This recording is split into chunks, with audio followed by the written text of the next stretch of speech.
Okay, testing, testing. I think this is all on. Excellent. I think we're all working. Let me have some go-go juice. Some days you can be in chat, some days you can't. Lovely to see you here. Thank you for being here, Flux. Here for the truth. Good morning to you too. Hello to everybody else that is currently in chat. So this one was sort of big, and it happened overnight. Well, overnight for me anyway.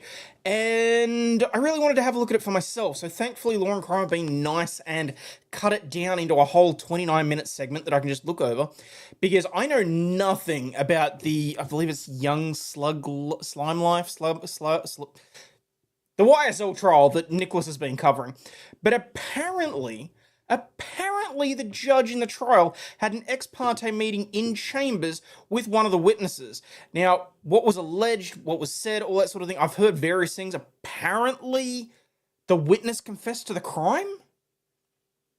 And then the judge cracked the shits at the defense for asking why. So, you're watching last night, it's nuts. Well, this is going to be interesting because, see, here's the thing. Outside of certain ex parte applications, such as, so for us here, we've got Mariva orders, which is basically asset freezing orders, or subpoenas, or certain other applications, no one should ever be directly dealing with the judge in chambers without the other party's knowledge. It's just not allowed for very specific reasons, because at no point should the judge be being influenced in particularly, well, I mean, obviously in relation to any case that they're covering. But it's, I mean, we have very specific rules, and,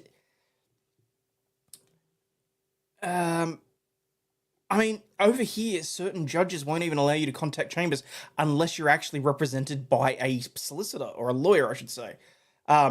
If you are self-represented, you generally have to go through the registry, and then the registry passes on whatever information or queries or whatever else you have across to the judge's chambers. And, like, unless you're applying for an injunction, at no point should you be alone in a room with a judge, or, well, no, to be fair, at no point should you be alone in the room with the judge in relation to a case that they're covering on your behalf. And at no point should one party to a matter be alone in a room with the judge discussing the matter. It's entirely inappropriate. Now, I've heard some rather outlandish things that the judge may have, there may be grounds to have him removed from the bench. I haven't seen any of this, so no spoilers, people. I hear that it's nuts, I hear that it's completely ridiculous, but I want to see this for myself, because I'm very curious. So that's about a half hour, and then after that, we'll see where the wind takes us, because Sinji sent through a couple of things. We've got a Missouri OnlyFans teacher that's feeling sorry for herself, and yeah, we'll go from there. So, my guess, the judge is in for a whole bunch of egg on the face. From the sounds of it, it's going to be a lot worse than egg on his face. So, this will be interesting. Witness I just saw on Joe's stream from last night's hilarious. Okay, so let's just get stuck straight into it, shall we?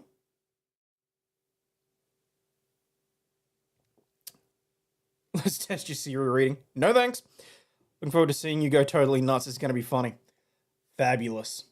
All right, now I'll double check whether or not we got audio, because I did switch it over to audio capture as opposed to running it through the Rodecaster. So hopefully, just hopefully, this will all be up and running. Why's the cut cage over there?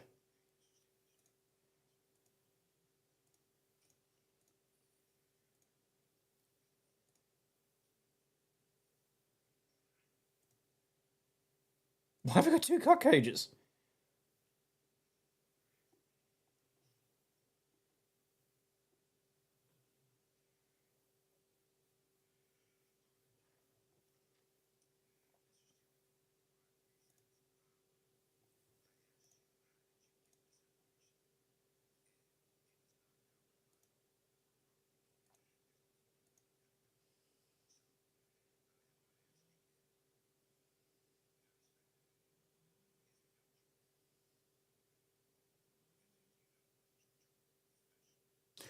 You don't have audio. Okay. Thank you very much for letting me know. Where are we? Hey, Bush. That means that is... Yeah, no, for some reason that latched onto the... I really gotta be more careful with that, actually, if I'm perfectly honest. Alright, hang on. So I gather that there was a recess beforehand that so it looks like Law and Crime cut it up so that there was stuff that happened beforehand. So, chat, tell me this. Specifically before the break, for those of you that watched, what happened? Presumably the defense made some sort of complaint or application or something like that. Because what he's just said is, prior to the recess, he asked him how he received the information. So, I'm gathering that there's more to this, but I'm just going to roll with it.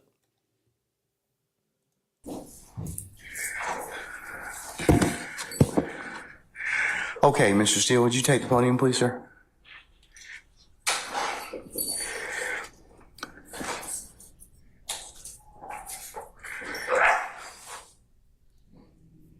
You all right?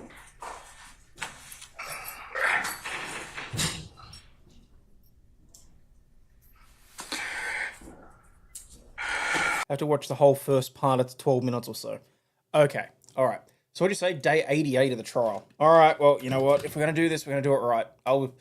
I made the mistake of trying to trust Law and Crime. Let's put it that way. Emu's the best emoji, fight me. Just as long as you're happy. So as long as you're happy with it. Steele asked for a mistrial because of this meeting. The judge wanted him to snitch on who told him about the meeting. I gathered that. Where is... What do I want? I want Law and Crime... But I want live. Wait, is it Law and Crime or is it Cork TV? Which one's is it Law and Crime Trials? Is it Law and Crime Trials?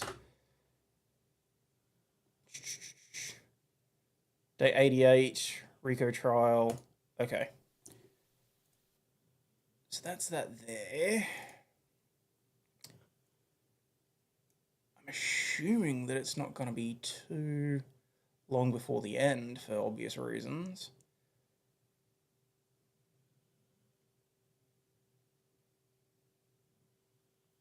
Okay, so I'm guessing that's the break. I just want to double check, make sure that's...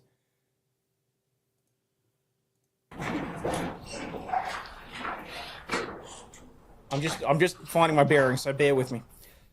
Paraphrase the judge who ratted me out. You better tell me, boy. That doesn't surprise me. Attorney straight up gangster. This is the guy you want representing you. He'll go to jail to protect you. As well, most lawyers should. Jury, how you doing? All right, ladies and gentlemen of the jury, how you doing? All right, listen, it's, as you can see now, the hour is almost 6 o'clock. And, you know, there's some things we had to take up. So we're going to recess for the evening. I anticipate. But remember to leave your notepads in the bathroom. You'll bless you that way. Everybody should talk. Let me consider for the attention matter.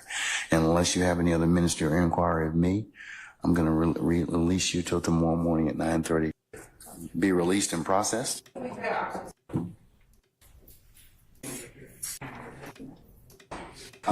That order, make a copy of it. Are you willing to tell me at this point in time who it is that disclosed this information to you? Is it Steele? Okay, Mr. Steele? Back a few hours? Okay.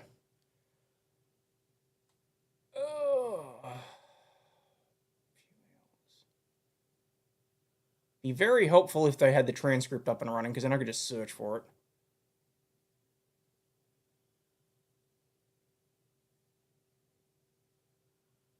Trying to locate.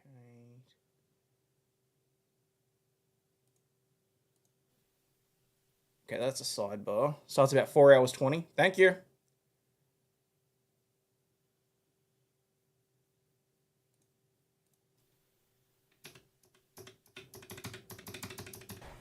Okay, Mr. Adams is back. I have a. He is. He's right behind you. Sorry, I have a motion that I need to make outside the presence of Mr. Cope.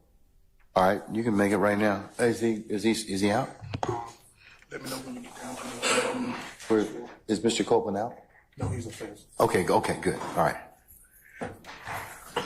Yeah, come on down. Don't come in the court. We'll come and get you back. All right.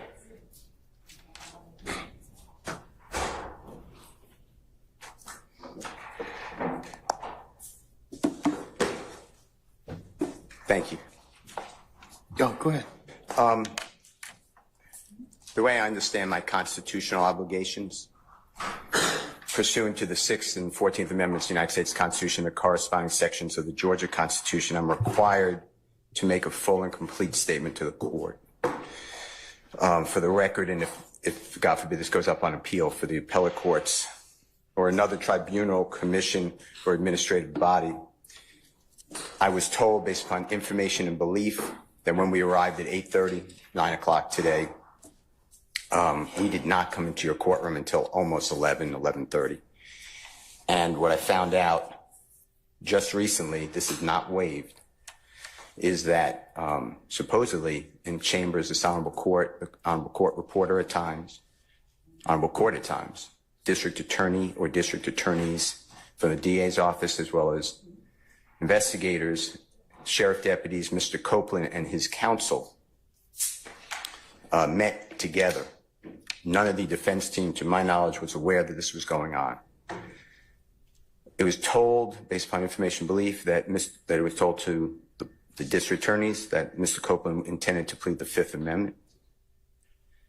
Then I was told, based upon information belief, that Adrian Love, the lawyer for Mr. Copeland, and this court were together, and Ms. Love made representations that John Melnick supposedly spoke with some attorneys for the accused and wrote an email to Ms. Love, to Adrian Love, stating that Mr. Melnick does not represent the witness, and that Mr. Melnick wrote an email saying F you, and then somehow that email was CC'd to me. That never... Mr. Steele, can I interrupt you for just a second?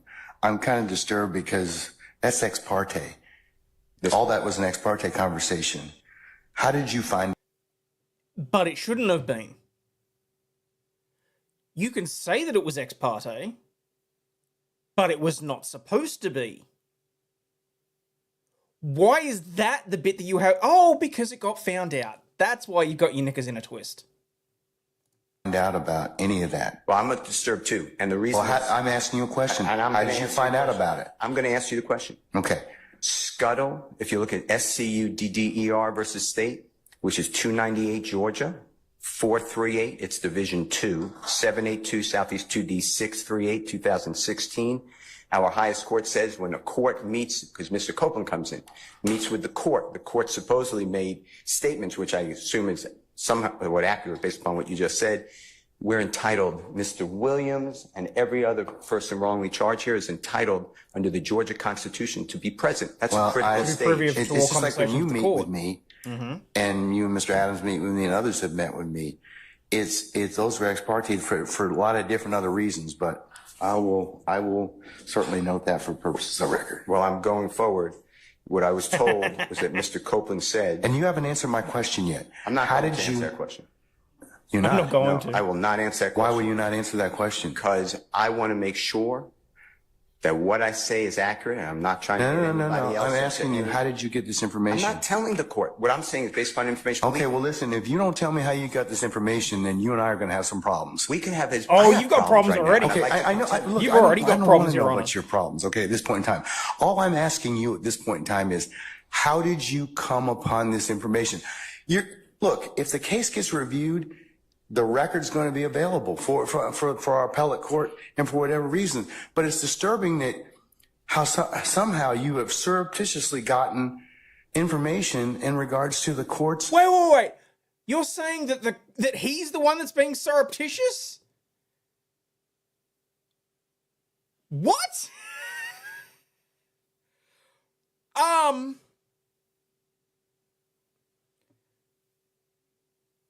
You had a meeting with the prosecution, a witness, and the witness's lawyer present without informing the defense. Something that they are entirely privy to. And you're saying that he surreptitiously found out about it and therefore is reading it into the record because otherwise the appellate court wouldn't have known about it.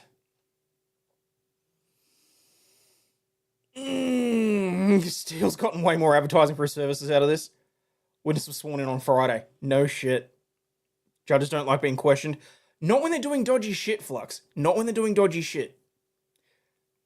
of the places where I expected a judge to be questioned in the immediate future, I was thinking it was going to be the Reed case. I was thinking there was going to be an interlocutory appeal probably by the end of the week. This, ooh, and here I was wondering how I was going to stay awake. Private ex parte conversations with a party. I mean, A witness who was sworn in Friday. The court's telling, this is what I was told. If this is not true, not true. This court Mr. Steele, handed ask Mr. me, Copeland. tell me how you perjury. got the information. Listen, whatever you want to do. Tell me how you got the information, then we can go ahead and go forward. I'm not going to say that. What I'm going to say is this. I was told, and I hope this concerns the court. It concerns me that you have proprietary information. How the fuck is that proprietary information? That you should not be having that was ex parte. Why? With a party. What? Why? State of Georgia. How about the witness? How about Mr. Copeland, who supposedly announced he's not testifying and he'll sit for 2 years, and then supposedly this honorable court, or excuse me, let me rephrase that. This court supposedly said, I can hold you until the end of this trial. Ms. Hilton supposedly said, actually, all of the defendants and then all 26 people are disposed of. If that's true, what this is coercion, witness intimidation, ex parte communications that we have a constitutional right to be present for. So I understand that you're upset towards me, but I don't know what I did. Mr. Steele, I still what want to know, everybody should how did you come upon this information? Who told you? What I want to know is, why wasn't I there? Why, Sir, I'm going to hold you in contempt if you don't tell me who tell me who this information was coming from. I'm not going to lie. That is the point where I would lose my shit. As soon as the words came out, I'm going to hold you in contempt. I would have been saying, well, Your Honor, I'm taking this higher. You want to come down on me? I will make sure it comes down on you, because what you did was inappropriate and was against the... Holy shitballs. The Avengers of defense lawyers assemble and turn up to his defense later on. I heard that there were people like banging on the door to get in. Oh my God. Oh my God. Held in contempt. Well, I'm not answering that question. That's attorney-client privilege information. I am not answering attorney-client privilege. Unless you were in my chambers, that's the only way you can... The judge and prosecution interviewed a defendant without the attorney present. No, they interviewed a witness that was sworn in without the defense or without, well, I mean, obviously the defendant wasn't going to be present, but in chambers with the prosecution and the witness who was providing testimony and their lawyer. The defense is absolutely privy to that. All I'm going to say, rain down hellfire. I'm not going to live that down, am I? He's a coward and they've been this whole trial. Bloody hell. What this judge did makes him a witness and therefore needs to be recused. Yeah, I mean, if all the witnesses did was say that they were, I mean, no. Let's be absolutely clear. The meeting in chambers should never have taken place. As soon as the witness said that they were going to plead the fifth, oh, wow.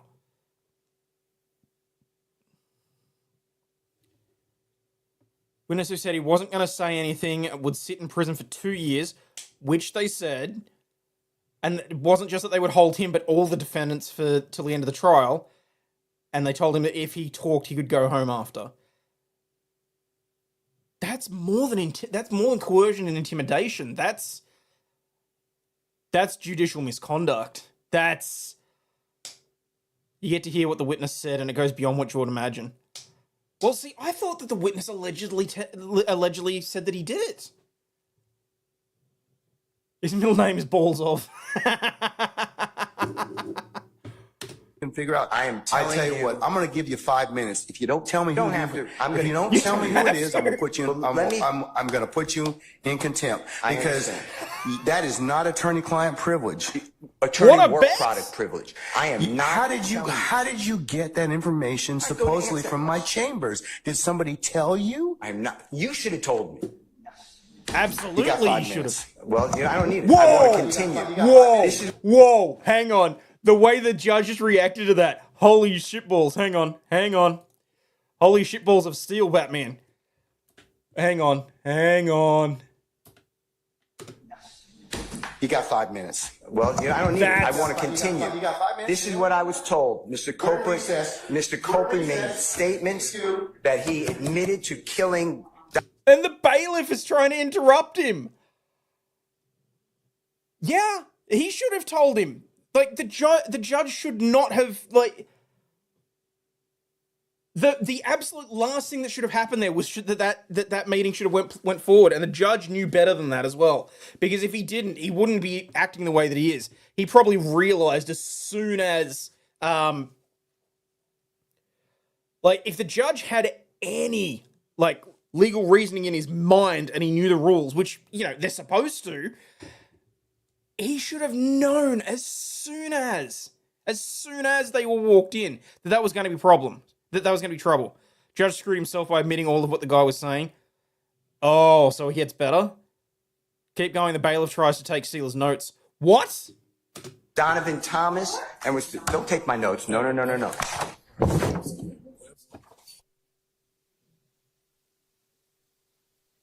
The judge skipped ethics. Law and crime guy, if you want to just, like, the court hasn't... Like, the judge walked out, but just move back over. We're still in the warm-up? How many other cases has he done this to? It's a damn good question. And is this something that he feels entitled to do because it's on day 88 of the trial? Or is it just that this is how he rules his courtroom? Because my understanding was this judge was half decent. Like, this is the start. Law and crime needs a visit. Yep. How much is the judge getting? That's no... the way that he acted and the way this has gone about, he's the chief judge in the district? Are you serious? No, he's losing his seat. Not a chance in hell. Even the optics. Already suffering shock from one case. Don't do this to me, Hayden. Sorry, livid pigeon. Half decent, you were lied to. I wasn't paying that much attention, so I'm... Damn! I'm still wrapping my head around that to the fact that I've just realized we're looking at a blank screen. This is just the warm-up, the 20 to 25... Wait, so Law and Crime actually show the 20 to 25 lawyers coming in? Is he trying to drag this out till his retirement? God, I hope not. All right, hang on. I mean, he said 5 minutes. How long does it actually go for? Oh, it's longer than 5 minutes. All right, so this must be right where I clicked in from where Law and Crime cut it up. All the lawyers are sitting in the back with their clients. No shit. All right. Focus. Camera guy, focus.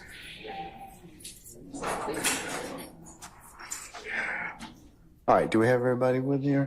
Sergeant Ingram? Yes, sir. Everybody's present.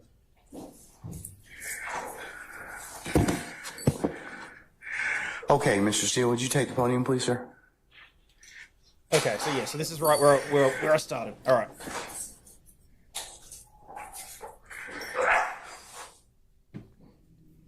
All right.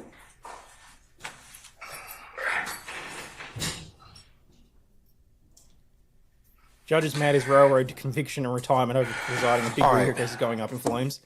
Kind of Mr. seems Steele, like before I recessed, I asked you, how did you get this information? And it is not covered by work product. There's only one way you could have gotten it. That is not for you to determine. I'm going to ask you again. And I respect that. And it gives me no joy. But as you know, Georgia Rule Professional Conduct, please check me. Rule 1.6, comment 5 reads, and this is what I have. Oh, shit. 1.6. I know what the rule says, but here's the thing. Well, let me just. You need to please tell me who you got it from. I'm not asking you sum and substance of anything as of yet, okay? But I need you to tell me how you got the information. If you don't tell me how you got the information, I'm going to... Okay, so just quickly, Georgia Rule of Professional Conduct 1.6, Confidentiality of information. A lawyer shall maintain in confidence all information gained in the professional relationship with the client, including information which the client has requested to be held inviolate, or the disclosure of which shall be embarrassing or be likely to be the detriment to the client, unless the client gives informed consent, except for disclosures that are impliedly authorized in order to carry out the representation or required by the rules or other of law or by order of the court. Order of the court. A lawyer may reveal information covered by paragraph A where the lawyer reasonably believes to avoid prevent harm, substantial financial loss to another as a result of the client criminal conduct or third-party criminal conduct clearly in violation of the law, prevent serious injury or death, establish claims or defense on behalf of the lawyer in a controversy, to secure legal advice about the lawyer's compliance with the rules, to detect and resolve conflicts of interest arising from the lawyer.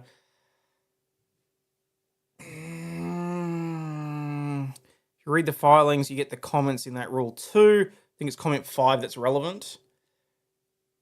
The principle comment 5, the principle of confidentiality is given effect in two related bodies of law: attorney-client privilege, which includes the work product doctrine and the law of evidence, and the rule of confidentiality established in professional ethics. The attorney-client privilege applies in judicial and other proceedings in which a lawyer may be called as a witness or otherwise required to produce evidence concerning a client. The rule of client-lawyer confidentiality applies in situations other than those where evidence is sought from the lawyer through compulsion of law.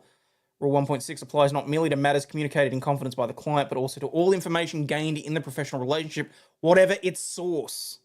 A lawyer may not disclose such information except as authorized or required by the Georgia Rules of Professional Conduct or other law. See also the scope. The requirement of maintaining confidentiality of information gained in the professional relationship applies to government lawyers who may disagree with the client's policy goals. I would say Steele's covered by this. That's pretty wow. Okay, I kind of wish we had that here. Georgia seems to have something quite robust in the terms of protecting a lawyer. I mean, look at it this way. Take it out of the courtroom and take it out of a court case. If this was journalism, it would be protected under protection of sources. If this was in any other way, if this was a mandatory report, if this was someone that had gained information from an anonymous source about a crime or about something that was being... so in layman's terms, you can always move here. We'll see. In layman's terms, it boils down to he received the information as part of the court case, and arguably it's privileged. He doesn't have to provide the information to the judge. Nick! Yes, this is a clustercluck of epic proportions. I absolutely agree with you. How could he stay so calm, though? I'd lose my shit. In a professional capacity, sometimes you have to. Sometimes, like, you can be... In a professional capacity, you can be the still water on the surface, and underneath, you are just a fucking volcano of rolling emotions, and you have no idea how to deal with what you have to. But, yeah. It's, Golden Nugget Poker Room. Hello. If Steele violates that, then insufficient counsel. No, I would just say straight breach of ethical obligations to the client. You know what's the worst thing? This isn't a shock anymore. Nope. Okay. So now that I've got that for background, thank you for just bearing with me while I had to look through that.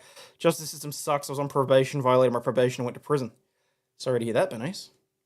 Okay, so let's hold you in contempt. I understand. I don't want to be held in contempt. And I don't want to hold you in contempt, but this is so sacrosanct to have a conversation in my chambers parroted to you and others. It's a conversation. It is that serious. Yeah. And that's why I raised it. It is that serious that we should have been there and it shouldn't have happened. Sir, that's a whole separate issue. And that's no, that's it's not. That's why no, ex parte conversations are recorded. Why would it be ex parte? You're acting like it's ex parte under Steele. It's ex parte. It's ex parte because that's what the state asked me to do. It's just like when you asked me for an ex parte conversation. That's your justification? Just because the state asks for something does not give... What? Yeah, Nick, I read it. That's legitimately your justification? That they wanted an ex parte meeting, so you allowed it? Oh my god. Wants to know who the rat is so he can reprimand them. Yeah. If you're on duty as a judge, take a hearing out. Did you see that apparently New York's going back to the no beard policy as well? No, you want to know what's sacrosanct? The rights of the defendant. Never asked this honorable court or any court to meet with me and a witness. Sir, you're Don't straying you off lose the your issue. shit. You got caught out. The issue is, how did you get this information? I understand the issue. I promise you, I understand it. But what I'm trying to ask you is, if you look at Comment 5, this is how I understand the law. You cannot you can't violate something and then use privilege. Okay? I'm not violating He hasn't anything. violated anything. That's why I'm saying, how did you get the information? But just listen to what I'm trying to tell you. Okay. Literally, the source of the information does not matter. Why are you trying to... I know why you're trying to make an issue out of that, because you're trying to cover your own ass for the rules that you broke. He's entirely entitled to hide behind that. Judge's response is, no, I didn't violate the constitutional rights. It is, who snitched, for fuck's sake. Yeah. Okay, You're but saying see, you're threatening me with contempt. privilege would occur. The privilege in 1.6 would occur if you were in the right place, right time to begin with. No. You weren't.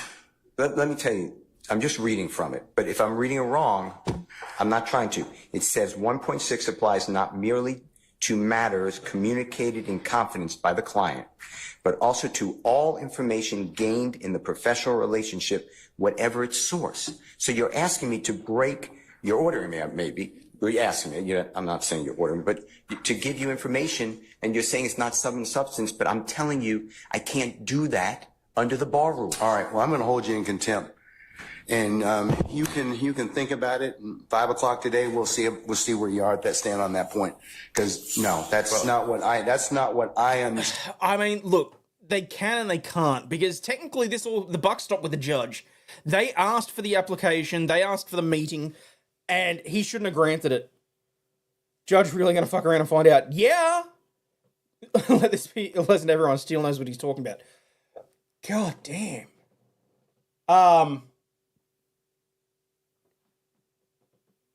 He's holding him in, he's holding him in contempt for following the ethics rules, for following the professional guidance rules. Because it was not it conflicted with what the judge wanted. Knowledge of exculpatory evidence. There is that too. I'm gathering that, but the DA team better lawyer up. Oh no, it doesn't matter if they had knowledge of exculpatory evidence. Understand the rule to That be. shit gets buried all the time. I've not asked you sum and substance of what was said. I asked you how you got it. And he's not required to provide Yes, that. you can, because I have an idea how you got it. Well, your idea I have may an be idea wrong. how you got it, but that's improper, sir. Your idea may be wrong, and you're asking me to... Listen, I told you the first time, and I'm not going Sir, I to breach don't that want confidence. to hold you in contempt, but this is that serious. Judge, You I'm the one who cannot raised it. ease. You Hey, cannot Brian, I'll tell you about it eavesdrop and get information that was not meant for you to hear at that particular point in time. Judge, listen, and listen, I'll do whatever you want to 5 o'clock or thereafter. But what I'm trying to tell you is, Your Honor, this is so serious to me. We need a hearing, and I'm moving for a mistrial. It is my understanding, based upon information belief, From that whom? part of it. From whom? Well, I'd like to get the He has substance information first, and belief. He doesn't need to provide it. Okay, well then you'll be in custody until then, because because you need to tell me how you got the information. I'm not asking you what was said. You've already kind of given us some snippets of what you said. That tells me that somebody parroted that information to you. So, But you're assuming something because I told you already. well then, other than Answer if that you were on the sitting, attorney-client. unless you were sitting in there with a recorder or Miss Love or Miss Hilton, or one of the deputies gave you that information, or Miss Weaver shot you a rough copy of the transcript, there's only one other person that's left. Well, Your Honor. And if that person gave you that information or shared that information with you, she probably violated privilege. Well, let me tell That's you irrelevant. 2 things. One, I don't know how that is a privileged communication. It shouldn't have been. Well, ex it's because parte. she has a client she's supposed to represent. Who are you talking But about? anyways, I'm not going to have a. When I got this information, I'm not going to have any further conversation. That was clever. That was clever. Do you see? In order to cover his ass, do you see what he did there? Who are you talking about? He wasn't confirming that. Oh, Steele's good. Straight Sixth Amendment violation. Yeah. April 2nd of this year was 10 years ago since you've been out of jail. Oh no shit. That was freaking clever. Like, even the judge was trying to get it on the record to try and, in a roundabout way, have Steele point to who he thought it was. And he snuck it in there. Who are you talking about? I'm not confirming shit. Ooh, I like this guy. And I just... the state of the dude's lawyer. The dude's lawyer. There is no privilege. The ex parte was not sealed. Well, it's worse than that. The ex parte should never have happened. I mean, if the judge is actually holding him in contempt, like, attorney-client privilege doesn't apply when it's uttered in the third-party discussion. Exactly. I love that he'd be trying to go after the witness's lawyer for ethical violations, given what he's just done. I mean, arguably, given that he's holding him in contempt, I mean, it's never going to happen and it's a long shot, but if it's proven on appeal that the judge had no right for contempt, well, it's imprisonment. Not necessarily something you ignore, you know? Holy shitballs. Continue to love-hate this whole thing.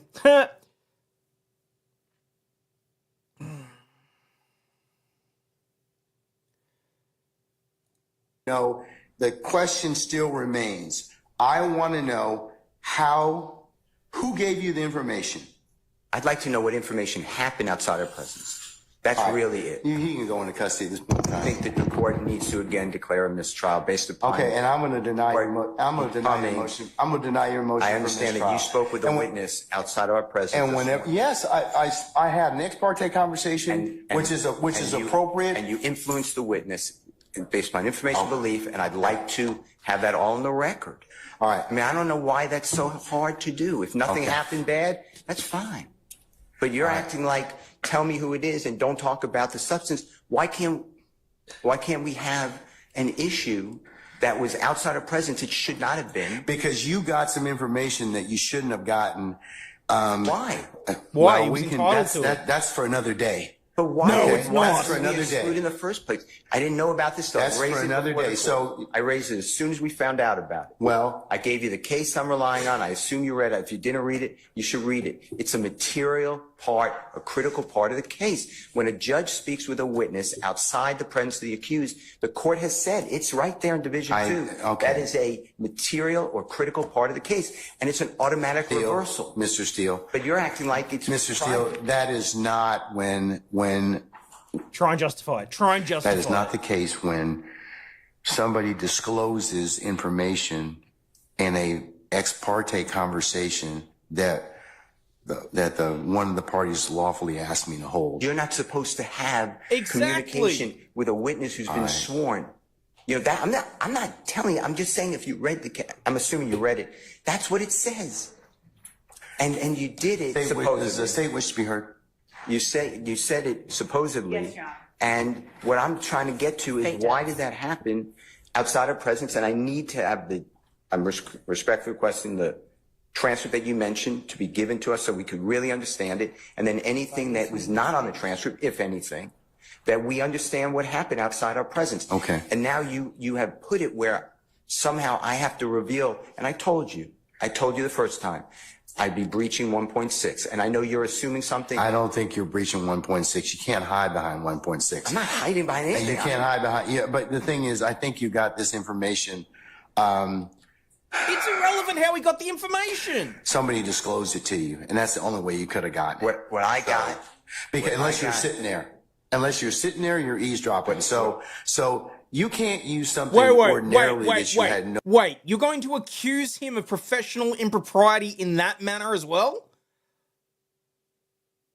Ooh. Someone asked whether or not they were going to take this up with the Supreme Court. Someone mentioned that in chat earlier. I would imagine that there's a level of, between. Oh, wait, no, Supreme Court of Georgia. Hayden. look, whichever is the most immediate court above, I would have been taking a pen and a pad of paper with me while they were holding me in contempt. That's for damn sure. Holy crap. No business getting to begin with, and then stand on, well, hey, we didn't give you the information, or that a party didn't give you the information. So, Your Honor, but that's the issue, isn't it? well, Why aren't we entitled to the you know, that's But that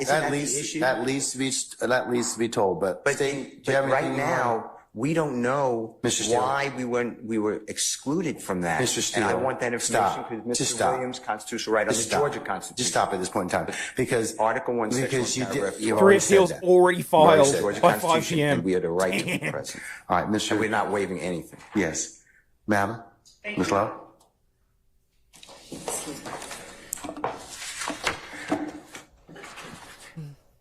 And Your Honor, excuse me. And I know I said this previously. Yes, sir. But we are not accepting any proffer Oh, from gosh. Ms. Okay. Love. Excuse me. Okay. All right. Yes, ma'am. Your Honor, I am disturbed by Mr. Steele's Tell me about it, right? representations to the court.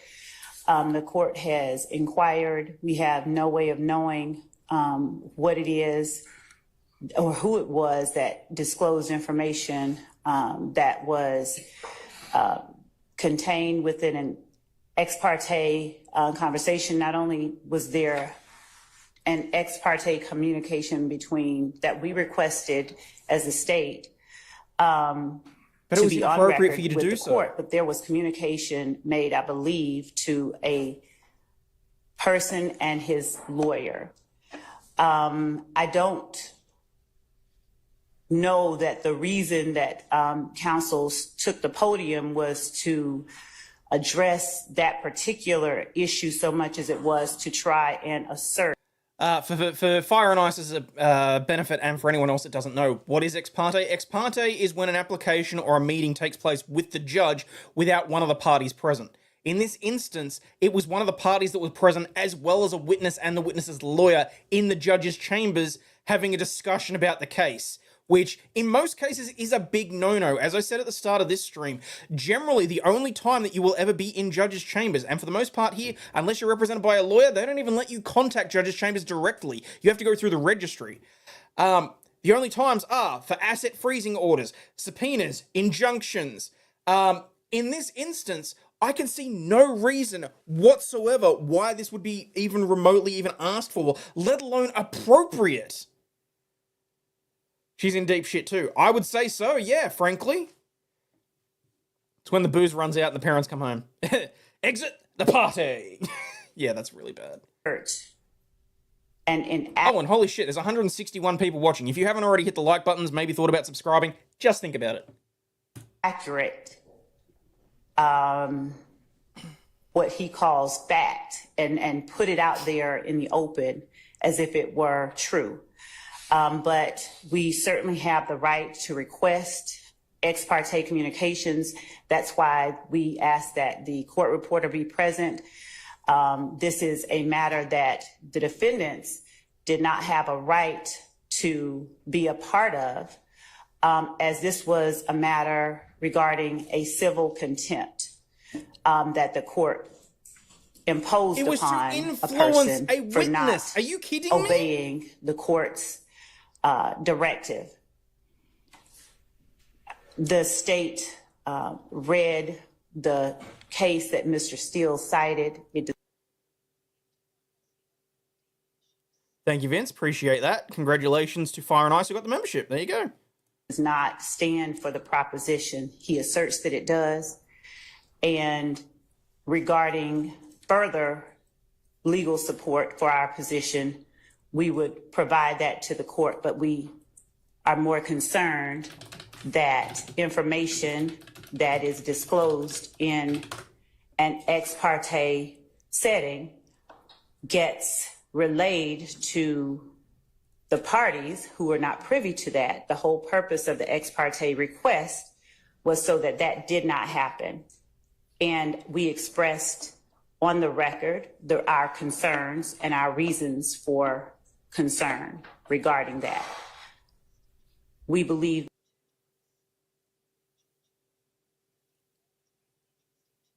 Appreciate it. I was looking at the Madison County, Georgia stuff, where basically they said that the reason contact is not legal or ethical is because it allows an individual to influence a judge, provides information to a single decision maker instead of the whole jury. It does not allow for parties to hear or disagree with statements made off the record, thus subverting the fair and impartial public hearing process.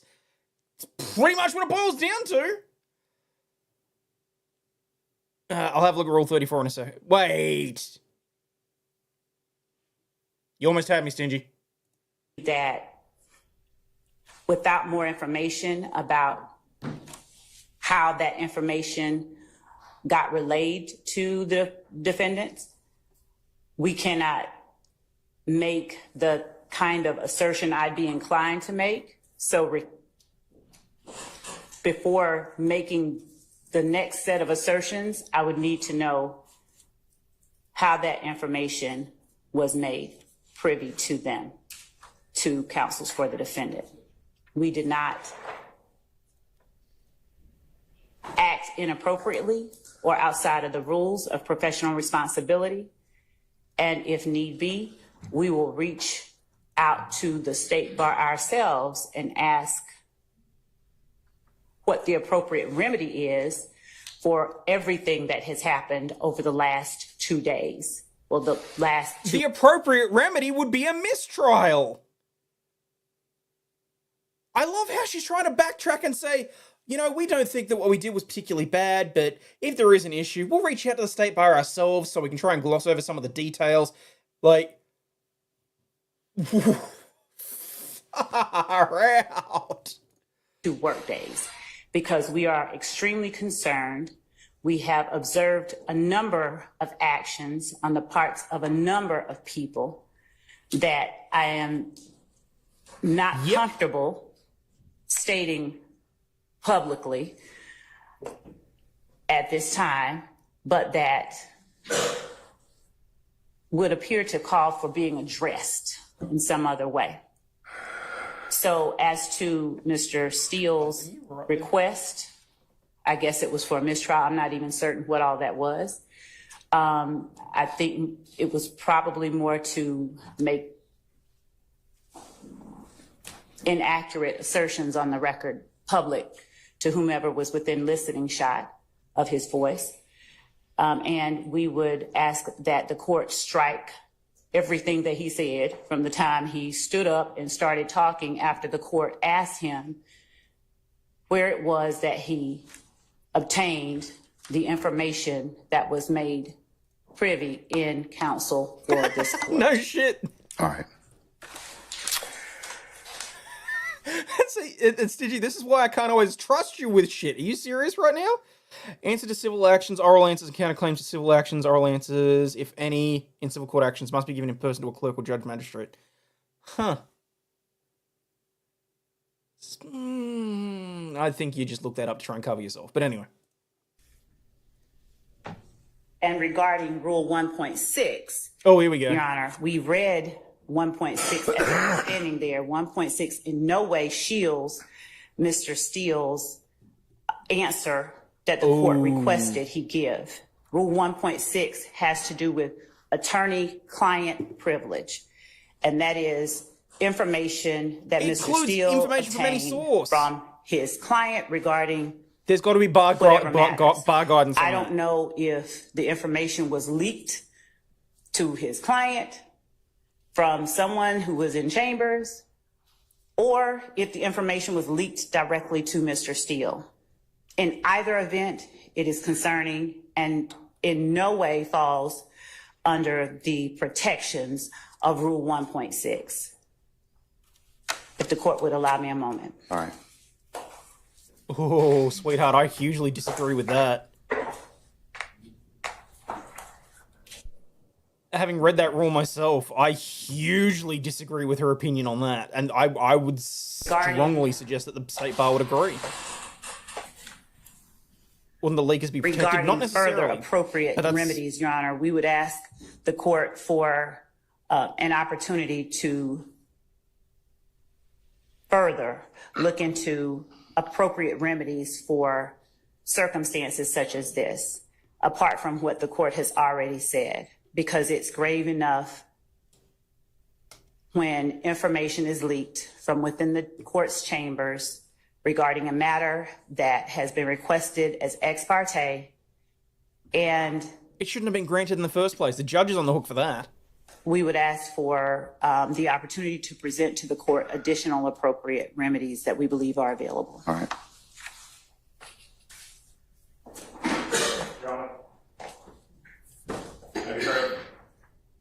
Sure. And, Your Honor, also, unless it's Mr. Adams representing Mr. Steele in the capacity as someone who has been held in contempt, Mr. Steele just argued whatever it is that they are trying to argue based on information we believe illegally obtained Okay. from the Which is court's irrelevant. chambers. I represent Mr. Williams, and my statements are in regards to my representation of Mr. Williams.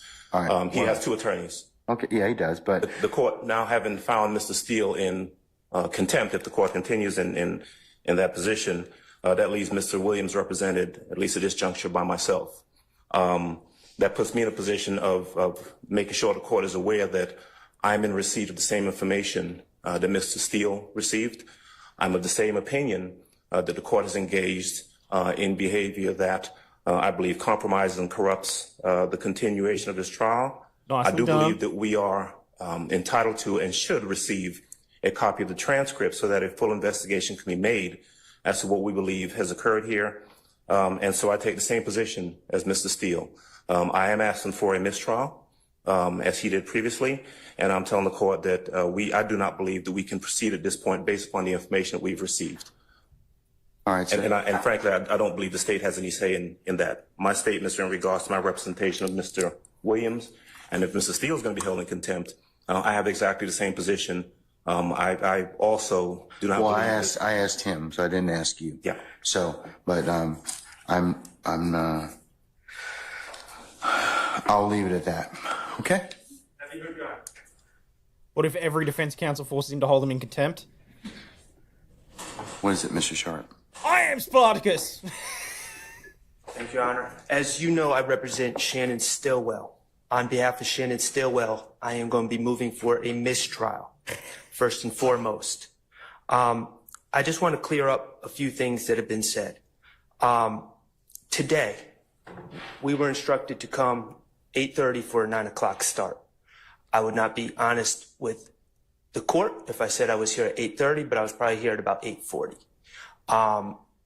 We did not start till approximately, I'm estimating 11 o'clock. Clearly, we figured something was going on. We were given no information about any meeting, who was meeting, what the meeting was about, or whether the meeting gonna be was a ex hell of a parte transcript. or not ex parte, who requested the meeting, who was in the meeting. We were completely in the dark, and quite frankly, we kind of remain in the dark.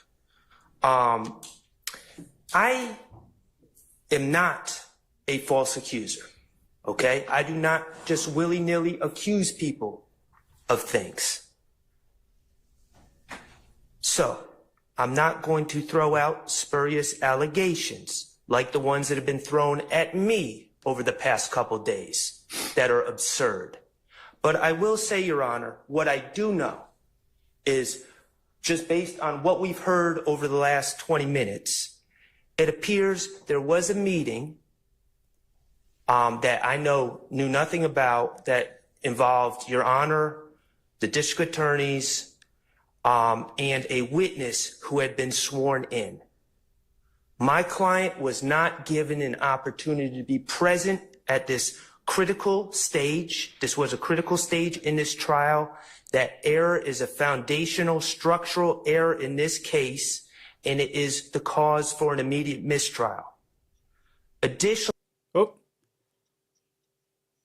Cheers.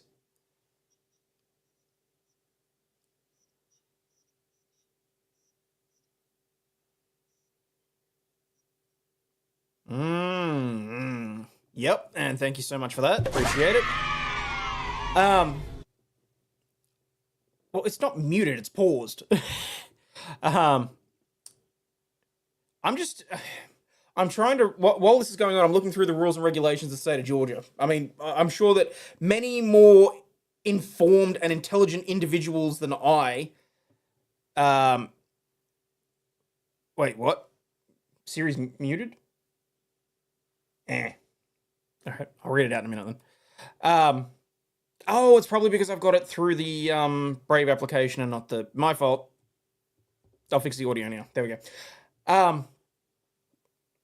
So, as I said, there's probably more learned colleagues of mine that would be able to answer this better. Sean was livid. I can understand why. I mean, I can't tell specifically whether or not this is in relation to civil procedure or criminal procedure. But I mean, irrespective, they've got Rule 616-1210 in relation to ex parte communications. Once a case is before the court, no person shall communicate with the assigned judge related to the merits of a case without the knowledge and consent of all other parties to the matter, provided that the judge may communicate with other judges relating to the merits of the case at any time, or where specific circumstances require ex parte communications are authorized for scheduling, administrative purposes, or emergencies that do not deal with substantive matters or issues of the merits, provided that the judge reasonably believes that no party will gain procedural or tactical advantage as a result of the ex parte communication. I don't think he can even remotely try and claim that. And the judge makes provision to promptly notify all other parties of the substance of the ex parte communication and allows an opportunity to respond. I'm willing to bet this is specifically in relation to civil, but the fact that what this is telling me is that the rules aren't that dissimilar across even our nations. This is insanity that they're even doing this.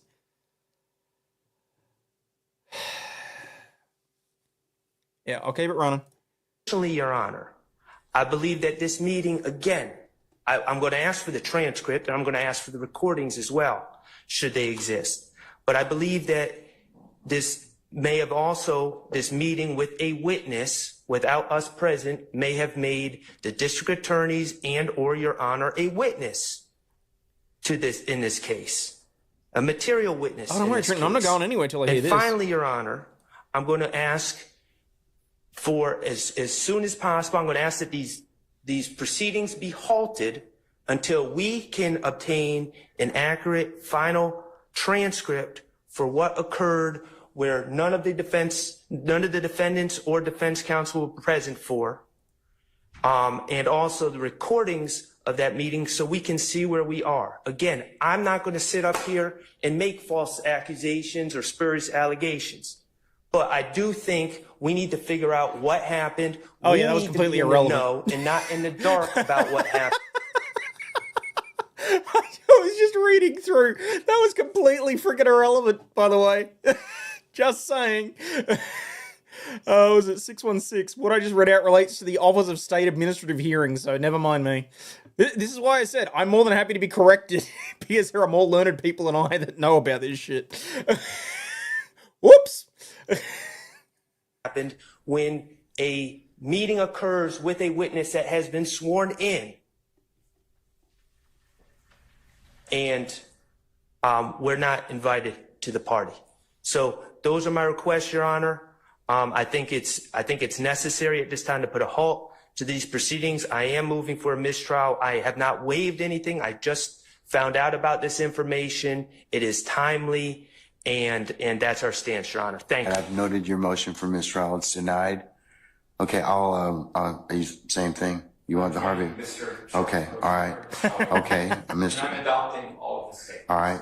Good afternoon, Your Honor. Carrington Matthews here on behalf of Mr. Mark Williams Huey. Okay. We are also adopting all the arguments that have been made by All right, sir. Attorney Steele, by Attorney Keith Adams, by Attorney Matt Sharp, by Attorney Douglas Weinstein. We also we were here at the appropriate time, and when the court did come out, we were not made aware that there had even been an communication that was had, that was on the record, just in the point of just letting the parties know that there had been this particular meeting. I had my suspicions that that was likely what was going on, but I could not reduce that to a fact. When the court came out, the court just kind of we believe that based upon Again, ex parte, we don't have to know the substance all the time. Just the fact that there was that meeting, Your Honor, would have at least put us on some notice that there was something that was going on, even beforehand. I thought that would have been the appropriate move, but nonetheless, Your Honor, I'm asking the court for mistrial. I believe that it's appropriate here under these facts and circumstances. Thank you. All right, motion for mistrial denied. Ms. D. Williams? All right, thank you, madam. Motion's denied. Mr. Garner?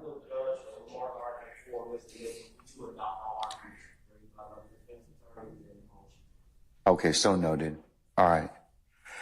Okay, Mr. Steele, last time, who told you? All right, Mr. Steele's in custody. And once he clears the area, we'll go ahead and get started. If by that point means that we'll get started and resume the trial, Your Honor. Yeah, we're going to continue. I'm not caught nothing. I'm not going to participate in the trial without the Steele and You don't have that luxury at this point in time, sir. You don't. You don't.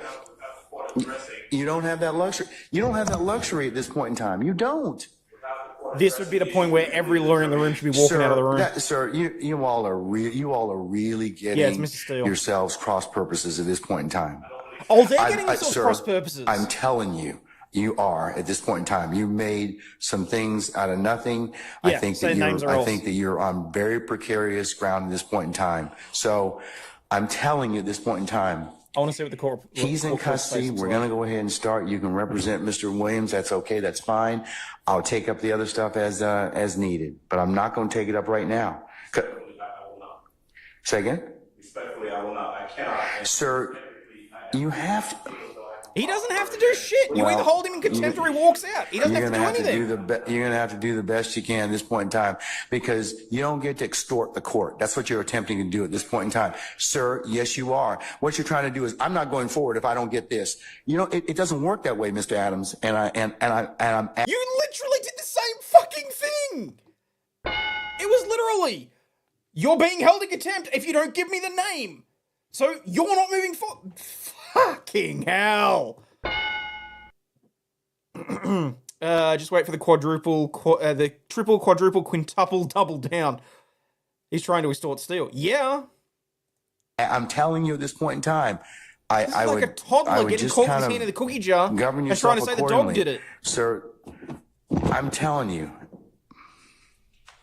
as the court, under these particular circumstances, everything will come out as it should. I don't think, sir, I don't have enough information at this point in time to address it. I don't. But I'm telling you at this point in time, there is nothing that was given, said, whatever, this morning that. If there is any accuracy to some of the information that we are. But sir, I don't even know. Your co-counsel won't even tell me who said whatever. Okay. And the challenge I'm having in this particular circumstance is that is such a violation of the sacrosanctness of the court's chambers and an ex parte conversation. You're just glossing over that. You're glossing over that in its entirety. No. And you're glossing over a constitutional violation of the defendant's rights. Are you insane? Sir. That's not what. That's. This is someone pissy because he feels like the sanctity of his own little fiefdom was violated. Oh dear me, you poor delusional judge. To think that Your Honor has this pedestal that he's above everybody else, where he can dictate what the law in his court is, irrespective of whether or not it's contrary to the highest laws in the land. Are you freaking insane? Fuck me sideways. That's not what happened. That's not what happened. That's not what happened. That's not what happened. I'm just telling you, that's not what happened. Judge, respectfully, we are not obligated to simply accept that there's been no violation. We believe that there has been, and the only. Okay, well then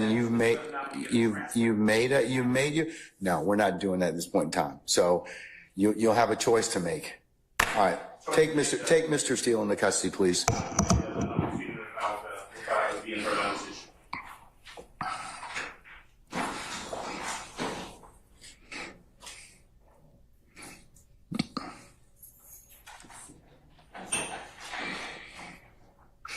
Holy crap. Jacob and hash 039 Whoa! S Proud Madre. 10 gifted. Gifted 10 Aussie Overlaw'd memberships. Damn, Jacob's Proud Madre dropping the fire. Thank you very much for the 10 memberships. Unfortunately, Dog Cam is not quite available right at the second, but hugely and Vices gets one of the memberships. Sanctity for Chambers and the knee pads from his love were violated. Oh my god. Can the judge be held in contempt? By a high court, potentially. I mean, generally doesn't happen, but it's more going to be... I'd be more expecting them to give him a rap over the knuckles for something that is seriously more than... Is this kangaroo court? This is... Yeah, you know what? I would say. I generally get a little bit huffy at the whole kangaroo court thing for obvious reasons. But yeah, this is some freaking ridiculousness. Your Honor, would the court afford me one moment to confer with counsel regarding the appropriate remedy in this type of... Okay, all right. Gives kangaroo court a bad name. This is the kangaroos asking not to be insulted. Yes. May I say one thing, Your Honor? Yes, sir, you certainly may. Mr. Williams does not wish to go forward without me being here. You are removing me against his will, my will. You're taking away his right to counsel. And you're conducting material parts of this trial without me present, and I can't learn about it by watching online. So for that reason, additionally, I asked for a mistrial. And I assume you deny, but I'd like you to deny our motions for mistrial. You denied the other people. I've denied your motion, but I'll certainly take that under advisement, sir.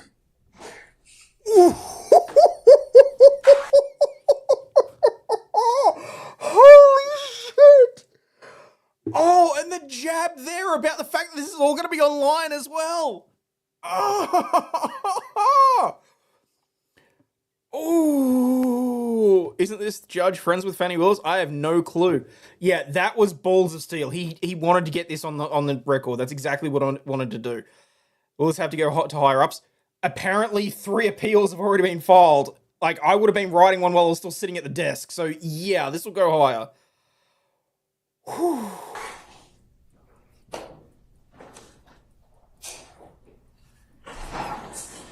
We're going to be in recess for the next 5 minutes. Yeah, everyone's saying that I can fast forward to the lady in pink, apparently.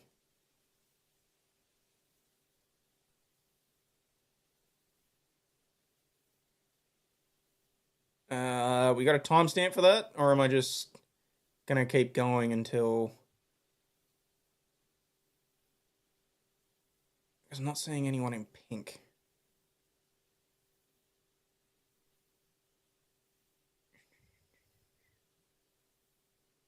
Holy hell. I feel like I should have taken some blood pressure medication prior to that. Oh wait, Steele's back in the court. I believe the judge is still in the also still in the military. There should be a court-martial inquiry into his behaviour. Military can go after him for his conduct. That'd be nice. Missed the bit where his lawyer refuses to come into the court. Oh, really? Okay, hang on. I mean, that's theoretically got to be right about there.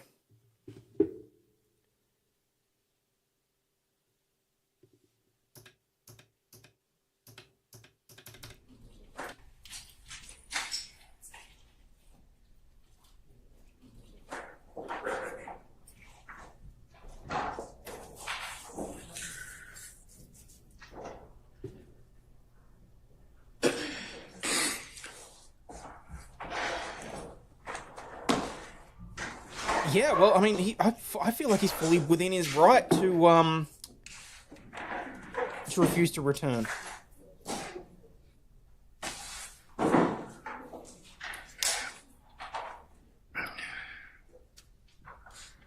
They had a half day before things get good. Oh.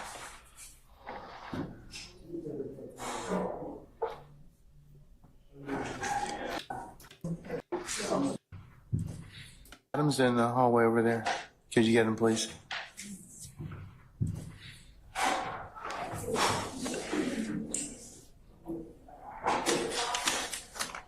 Okay, so he's asking for him.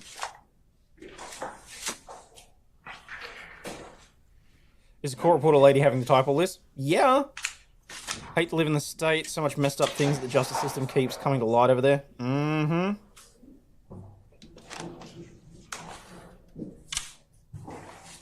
Can't proceed with the trial of the defendants now without counsel present. Well, I mean, it's 8:37-ish when the lawyer for Steele comes in. Okay.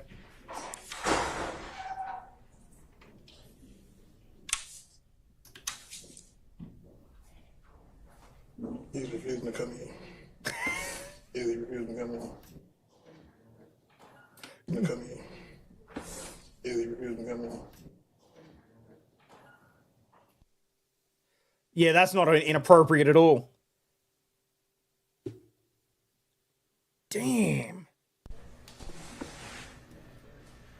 Can we? Tell Mr. Adams to hang so I can put some stuff on the record, please. Smart ass.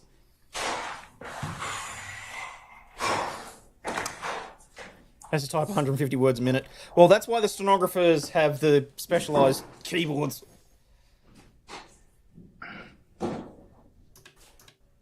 Oh, come on, I'm not sitting here waiting for this. Mr.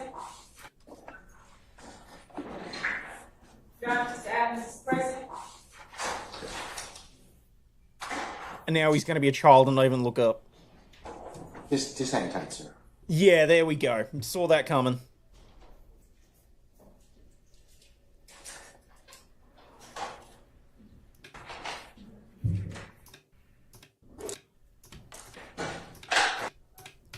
You child.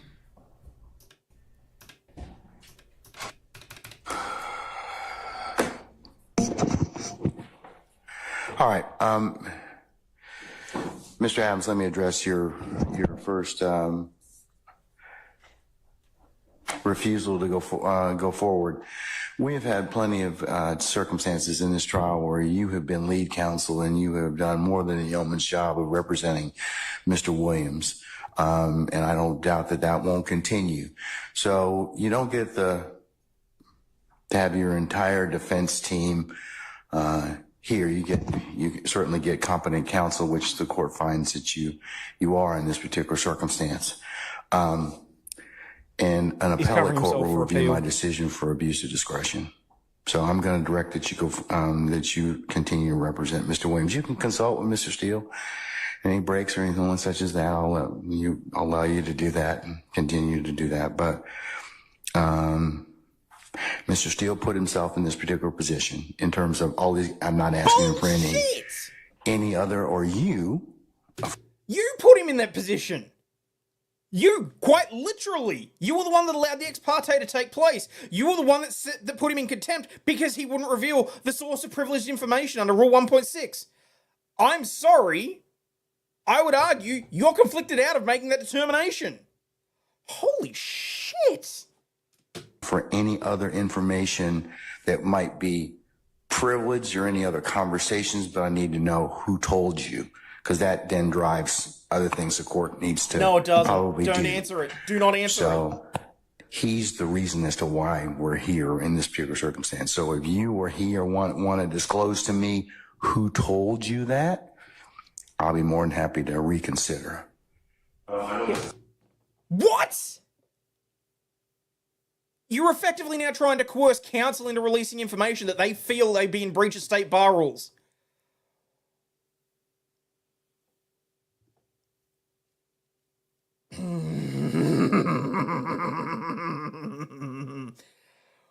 Oh, I feel like I want to get up and get a Coca-Cola, but I can't. I can't walk away from this. Oh my god. Steele will not. I also will not. And I respect this court. I respect that the court has to do whatever it needs to do. And now the court's hands are tied, because if he holds him in contempt, then the judge loses anyway, and he loses face. But I would ask that the court also respect my representation, Mr. Williams, and standing for him when we believe that there's been a violation that affects his right to a free trial. And we believe that is the position that we're in. And I would respectfully decline the court's order to continue forward. Your Honor, may I Sure. address the court? Thank you. Your Honor, there are two two things at issue here, and one of them, Your Honor, is that Can I ask of the court how it is that the state has any position in this particular conversation between the court and myself? Before we recessed, Ms. Love said that she was going to research this ethical issue because it is an ethical one. So, And her opinion on the matter is just irrelevant. much like you could add to it, I'm asking the state if they wish to add to that as well, sir. Okay? Thank you, Your Honor. Your Honor, we believe that there are two matters at issue here. One, obviously, is Mr. Williams' right to counsel of his choice during the trial of the case. We believe that the court has the discretion to fashion any remedy, any punitive remedy for contempt that it chooses. We would ask that the court fashion a punishment for the contempt that affords Mr. Williams the right during these proceedings while court is in session to both counsel for both of his counsels. For Mr. Steele to be present in the courtroom, he can still be held in contempt. But for Mr. Williams to have representation of both Mr. Steele and Mr. Adams while court is in session, and that the court's remedy does not affect his ability to have his counsel of choice represent him during this trial. We believe that it will need that so far this issue alone has needlessly delayed the trial of the case, and we believe that it may be in someone's best interest and in others not in their best interest for that delay to continue. So we would ask that the court... Wait. So in order to backtrack and cover yourself so that it doesn't wind up as an appellate issue immediately, you're going to say, oh no, Judge, we don't agree with we agree with the contempt, but we don't agree with him being held in custody, and that he should be allowed to act as counsel until such time as we get secure the convictions, so that then this doesn't blow up in our face immediately? That's slimy. I'm not happy with that. But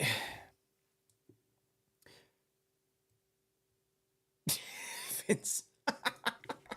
Notwithstanding the finding of contempt, allow both Mr. Williams, Mr. Steele, and Mr. Adams to be present while these proceedings are going on and while court is in session. I think that would be appropriate under the circumstances. And yeah, because it covers Steele, your ass certainly for I a can moment inquire too. about before the end of the day if he wishes to disclose that information that I've asked him, then he certainly purges himself of that contempt. So yes, that's fine. We'll go ahead and do that. And the second thing that I wanted to put on the record is that there was no substantive communication with any witness in this case outside the presence of any counsel for the defendants or any defendants in this courtroom. The matter, Your Honor, if I may finish, the matter that the state requested an ex parte audience with the court regarding was a matter to which no one to my right was a party. It was a civil contempt matter, and that was used to the influence parties a criminal trial. towards that civil contempt, the state, which moved the court to compel someone to do a thing, the court compelled, and the state said, Your Honor, we're asking if the court, if they don't comply, that the court hold that person in contempt. That was a civil contempt matter. Nothing substantive was discussed. Everything was recorded, and then release the transcript. The representation. If there's no issues, then agree that the judge can release the transcript. Persons who were present to the state is that when questioned or queried about it, is that that person was told or asked whether things occurred, and that person relayed that no substantive communication took place during that meeting. So that is the second matter. And first and foremost, we just ask that the court again allow both counsels for Mr. Williams to be present when court is in session so that we don't delay these proceedings further. All right. That's fair enough. Thank you. Okay. Mr. Sharp? The ability for the state to paint themselves as the victim constantly in these matters is unbelievable. We are the aggrieved party. Sir, we can't hear you. My client, Shannon Stillwell, and these other young men sitting here as defendants are the aggrieved parties. We were not present. I would like to reiterate. But here's the problem. Here's the Your Honor, can I just Mr. Chart. Here's the challenge. You got the information in a way that was not lawful to begin with, sir. That doesn't alleviate the information or make it less valid or invalid. So because we record these conversations so that they can be reviewed later. We didn't have any conversations that were not recorded. And if you heard of other conversations that were made, I don't know how you would have gotten them otherwise, because somebody had to tell you. Okay, well, all that's great. And like I said, if and when the case gets reviewed, an appellate court will make those decisions. But at this point, my client is the aggrieved party. He was not present. If that violated his Sixth Amendment right to be present. Okay, and that's your argument, sir. That's your argument. That's your argument. One other thing, Your Honor. That's your argument. All I'm asking for is some sunlight to come over these proceedings. Sir, this is not an open meeting. This is not a sunlight situation. Release the transcript, and then we can see, because we do not accept Ms. Love's representation. Okay, you don't accept the court's representation? I'm telling you. The transcript. I'm telling you at this point in time, when the case is reviewed on appeal, if I am wrong, then certainly the appellate court can tell me, and certainly, I think they're going to do that. There are other bodies in Georgia that certainly my conduct can be reviewed by. But at this point, I'm telling you that's the sum and substance of it. We are trying this case right now to win this case. We are not playing for an appeal. We Appeals would are for like a losers. fair shot at this case right now. We would like the transcripts. We all know that the appellate process in this case is probably going to take decades. Okay. Well, So at this point, I'm like I said, I need to have a little bit more information in order for me to kind of make some other decisions in this case. I'm not saying that you may or may not get that information, but at this point, there was nothing that was improper about and the ex parte conversations. The court's more concerned about. There was everything improper about it, and I don't really give a flying fuck what the court is more interested in or more concerned by. This should have been a mistrial like 40 minutes ago. Like, oh my God. Isn't the courtroom the very place where light should be shone on things to figure out who's guilty or not? Yes! And the fact that he just wants to sweep it all under the rug and deal with it so that they can sort it out on appeal? That's disgusting. Everyone in chambers for that meeting is now a material witness in this case. Yes! What do you mean it's still warming up? The judge admitted he doesn't care if it's overturned on appeal. Yeah, he just wants it done with. That is the disclosure. So, and I understand the court's concern, but as the counsel for Mr. Stillwell, my concern is the meeting that he was not allowed to be present for. Okay, all right. Thank you, sir. Still haven't got to the pink lady in. Okay. Are you going to repeat the same thing again? Oh, let's try not to, because the Harvey rule's in effect. I understand everyone's opinion at this point in time. The only thing I want to say, and to not be repetitive, but on Friday, Your Honor, this particular witness came in, he pled the fifth, his lawyer was present. His lawyer stated to Your Honor that he had spoken to his witness, his client, and he stated that the witness indicated that on Monday, he will also be saying that he will plead the fifth. That's exactly what that should be, Sean And then, Bird. Your Honor, there was a 2-3 hour span this morning, and then he comes on and he says, I'm going to testify. That's why I believe, on behalf of Mr. Huey, that the transcript is important. Okay. Thank you, sir. All right. Let's get Mr. Steele out, please. You can tell him to put his tie back on. Oh, now you're going to pull the I can't hear you, see you bullshit? Who was breathing? That was the judge. Pink Lady incoming is Ashley Merchant, Trump's lawyer for the Fannie Willis RICO case. She kills it. This should be fun. And then we'll Look, I wish I could take credit for the heavy breathing. That was the judge. He was getting pissed and he was trying not to show it. Don't worry. By the time I start heavy breathing, you'll see the red in my face and the veins, okay? It'll be fine. Like, holy shit balls. go ahead and get started at that point in time, okay? Ashley Merchant isn't Trump's lawyer? Okay.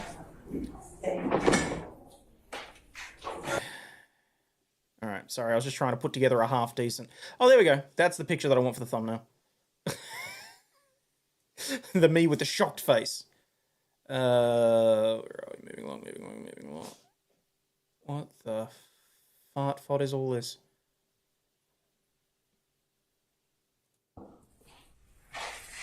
In the interest of the your Cloaked and representation, Glomar. $4.99. Cheers. Check your XDM, I sent you pic and info. I'm walking into Fulton County Courthouse now. Surprisingly, you can have cell phones in there. No shit. Well, yeah, keep me apprised. Thank you. And yeah, I'll check my X messages. continued representation of Mr. Williams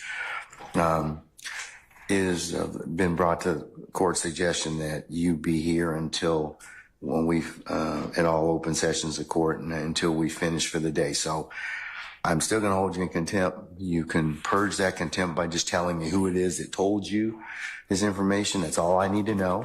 But at the end of today, I'll ask you that question again today. We did not take up any business in your absence, other than Mr. Adams eloquently saying that he was not going to go forward without having you present with him. So, and him not wanting to divulge who the information came from either. So, with that, sir, we're going to go ahead and continue. All right. Ask a question.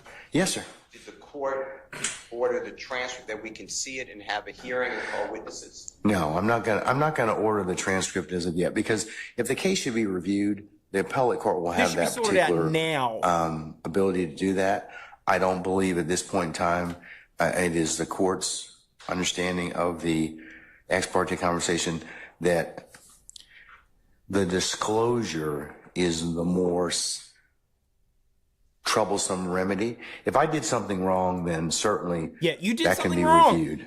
But I'm not at this point in time going to release any of the transcript in terms of what may be disclosed or that was said in Chambers ex parte at this point. Well, I was told based upon information and belief that it would affect this witness's testimony in front of the jury, because I was told based upon information and belief that depending upon how the day goes, he may go home or not, depending upon his testimony. I'd like to know what that's about. I don't know, Mr. Steele. I don't. I yes, don't know. You do. I mean, what was said on that transcript?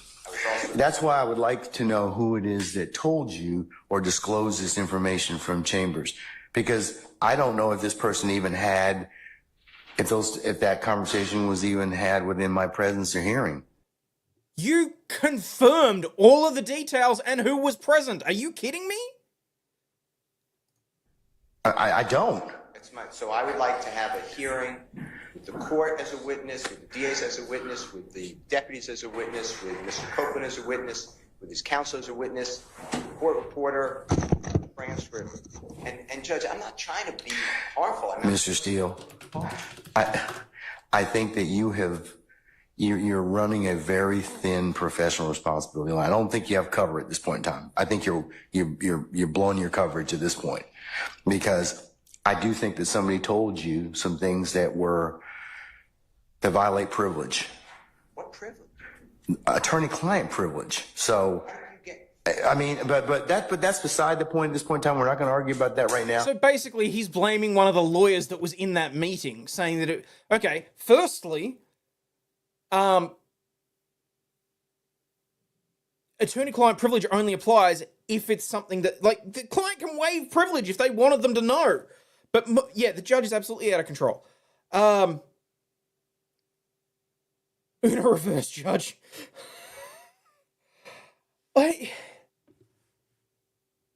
Oh my god. Oh my god. Oh my god.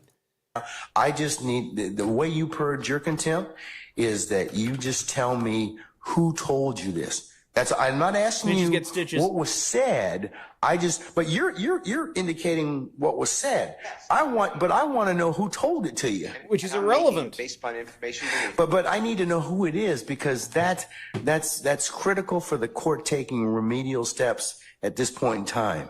How is that No, critical? no. Yeah, I'm holding you in contempt because you won't tell me who. How could something, I'm not trying to be obstruction, but how could something be attorney-client privilege if it happened before the court? It's not. Well, because if somebody's a represented party and they disclose the information that to you all as parties in this case, that could be a problem.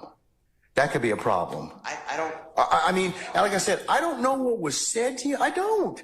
I'm trying to get out what was. Well, that's improper at this point in time. Why? Because you are telling That's what's improper? the court conversations that you are privy to in my chambers that I know you weren't present. But the court was present. That's what I'm trying to say. That doesn't make a difference, but you got information that you shouldn't have had. And then you can't, and It's then you information that turn shouldn't have around been and say, kept from well, you. the court did something wrong and that we should be entitled to have the transcript. You all have contorted and perverted that particular process. You really have. What I said was it is a material part of the trial. It's not, well. Has a right to be at, and I'd like to exercise. It would be just like if you all in the past have had ex parte conversations with the court. And I won't say about for what. You and Mr. Adams and others. That is your right, and that little But were they period, or that notified? little conclave of discussion with the court protects you and protects the system. It's recorded and taken down. So if it needs to be reviewed later, it gets reviewed. But you have made something out of it where I'm kind of at a disadvantage at this point in time. So because I didn't invite you into that particular proceeding, and I don't think you had the right to be there. Well, all I know is what I told you, and there's more. They absolutely had a right to be there. Okay, well. There's a witness testifying who met with the court and the DAs. That doesn't concern us, Your Honor, meaning the defense. Oh, shut up, bitch. I think that for an ex parte conversation, in terms of what was said, and I'm not gonna keep continuing to discuss this because the transcript is what the transcript is, and it will say what it reflects. It really will, and the court will stand by that. But the other conversations that you maybe have privy to or may have been disclosed to you, they're troubling. They are. That's why I've got to find out who it is that disclosed that information. So you have the keys to your own contempt. I don't want to hold you in contempt, sir. I don't. I'm not asking you to tell me what was said between the two of you, but I do need to know who told you. Like So the fact that it if was you wanna recorded is tell me that, irrelevant. that's The fine. fact is that it shouldn't have taken place that will without the purge your presence. contempt. If you don't want to, then I'll unfortunately have to look at and waiting to get that information. So you can let me know.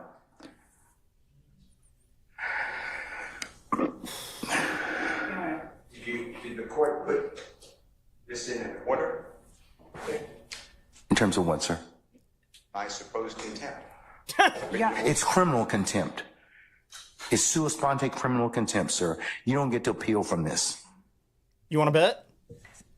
You will go into custody at 5 o'clock today or whenever we finish if you don't tell me what that is. Tell me who that is. This is criminal contempt. I have asked you a question related to these particular proceedings, and if you don't tell me, then you'll suffer the consequences of that. Unfortunately, like I said, I'm not looking to hold you in contempt. I really am. I'm not. You honestly think that he's the one that's going to face the consequences here? Yeah, that's what I said. Yeah, that was my immediate reaction as well, MG. He doesn't get to appeal it. Bullshit. Doesn't matter if it's sua sponte of the court's own volition for them to do it. To say that anything is unappealable? Fuck right off. Oh my god, this is some bullshit. Threatening a lawyer, is that legal? look, legal, illegal in this particular set of circumstances is a little bit wishy-washy. Let's say that it's more in the case. Let's say we're more juggling inappropriate versus appropriate judicial conduct and what should be reviewed. Waiting for Ashley Merchant to appear. Good stuff from what I hear. Yeah, apparently that's why I'm hanging on to a need for a drink and various other things. So, it isn't criminal contempt, the federal violation of civil rights and gross judicial misconduct. At this point, I hope the judge gets found in a ditch. Damn! How many people have him and the state done this to before they got caught? 20 minutes turned into 2 hours. An hour-long stream turned into 2 hours. So, yeah. But this is that important. Important is important. Okay, all right, so you got, think about it. All right,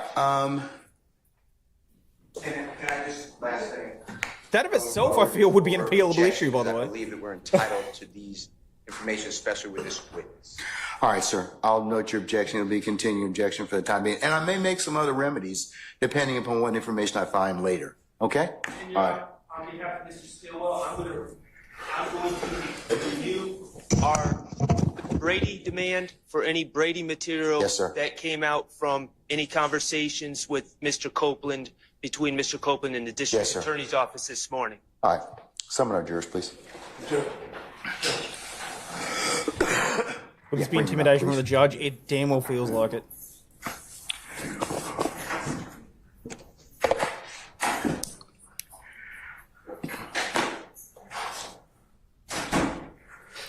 I'm not gonna lie, sometimes I feel like a little bit of a dick when they do the whole please rise and I'm sitting here in my chair. Because it's my initial immediate, like, gut reaction is to stand for court. Trial resumes here, this is the half day. Okay. Steele told the judge who told him, what would the judge do with that information? Probably put the snitch behind bars. Or worse. Okay, so that's the half day trial, you said. Oh, that looks like a lady in pink. So I'm guessing it's like right at the very end. Alright.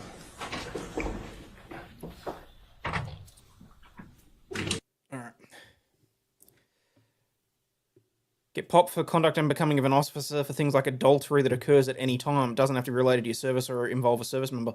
Huh. Get out of your seat. Nope. Not happening. This will probably... Okay, so there's, what, 12 minutes of this, so this will probably bring proceedings to an end because I genuinely was not intending to go this long tonight. All right, thank you, madam. Get the popcorn ready. Okay, tell me this, guys. Tell me this. Is it worth me... Oh, it's 12 minutes. I can hold on. I can wait for the drink. That's fine. Never mind. Let's get stuck into this.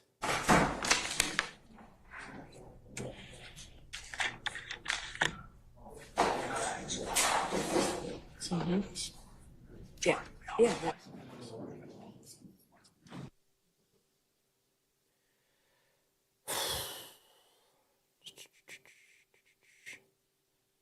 It's what we use in our bonds and stuff.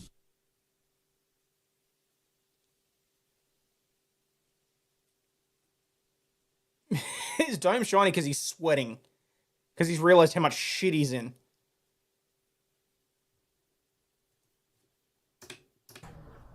Sergeant Brown, is everybody present? Needs to be present? All right, thank you for your patience, counsels. The court's had an opportunity to reflect. I hope you're all right. Mr. Steele, if I could ask you to take the podium, please, as well. Now stand next to your attorneys.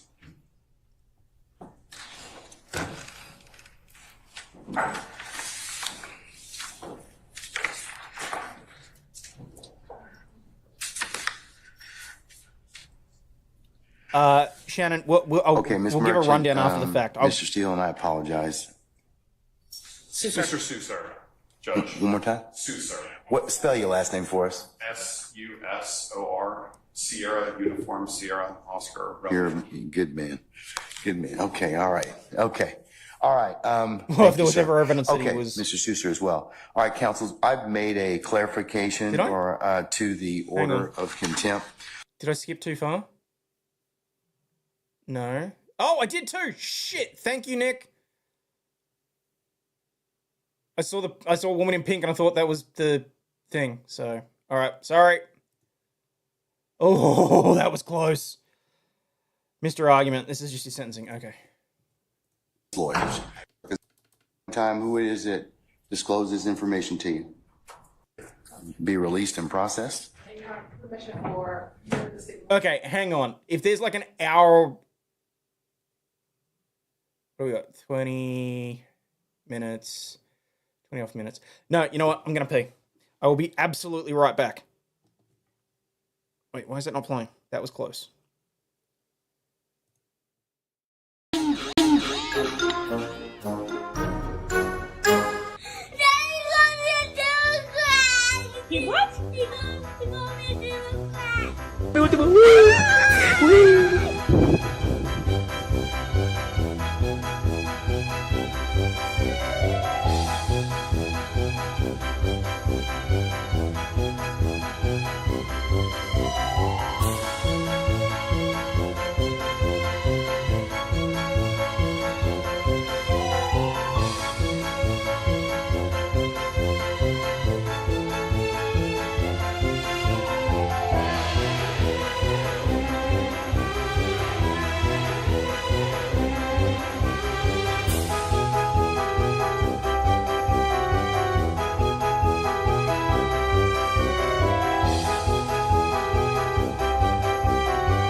Okay, sorry.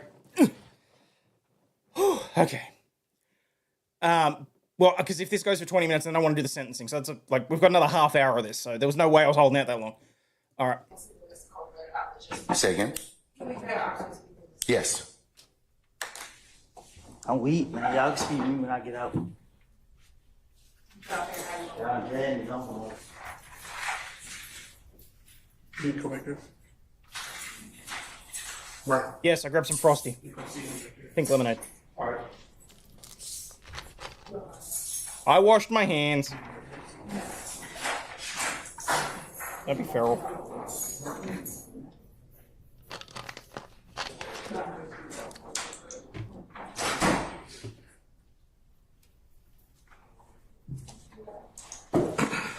That order, I'll go ahead and sign it, and I'll also make a copy of it as the next court's exhibit in order, and we'll e-file it this evening, okay? All right.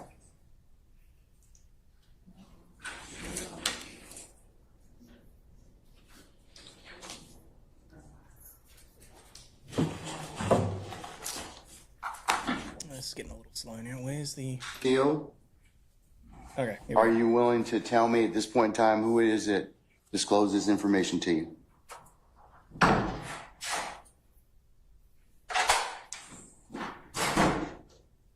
Unbeknownst to me, Gactyl is here, but they're not being allowed into your courtroom. I presume they're outside. So I'll wait on them to come in. What does... I'm asking you, sir, because the contempt is for you. It's not to the Georgia Association of Criminal Defense Lawyers. Well, I didn't call, but I... Okay, and I mean, and that's... Let me just finish. Okay. Because you said to me that you figured out somebody told me this information, and you somehow said that it's privilege, which I can't imagine, or I eavesdropped. So to me, eavesdropping is a ethical Title violation. 16 crime. So they brought down lawyers. So they brought down lawyers. The lawyers are not allowed into your courtroom. It's not on. No, we just... Or they're not in your courtroom. We just don't have any space, Mr. Steele. That's And not an plus, excuse. They're welcome to go to 8H. I mean, I told Sergeant Ingram that we can let in as many as we possibly can, that we'll fill up our benches at this point in time, that won't violate our security protocols, but that 8H is available. And 8H then has to have right to Audiovisual. counsel because they're here, and I'm not going to. Do you have an attorney that's here for you, sir? Sure. Ashley Merchant is here. She's the president. Okay, all right. Well, we'll let Miss Merchant in. That's fine.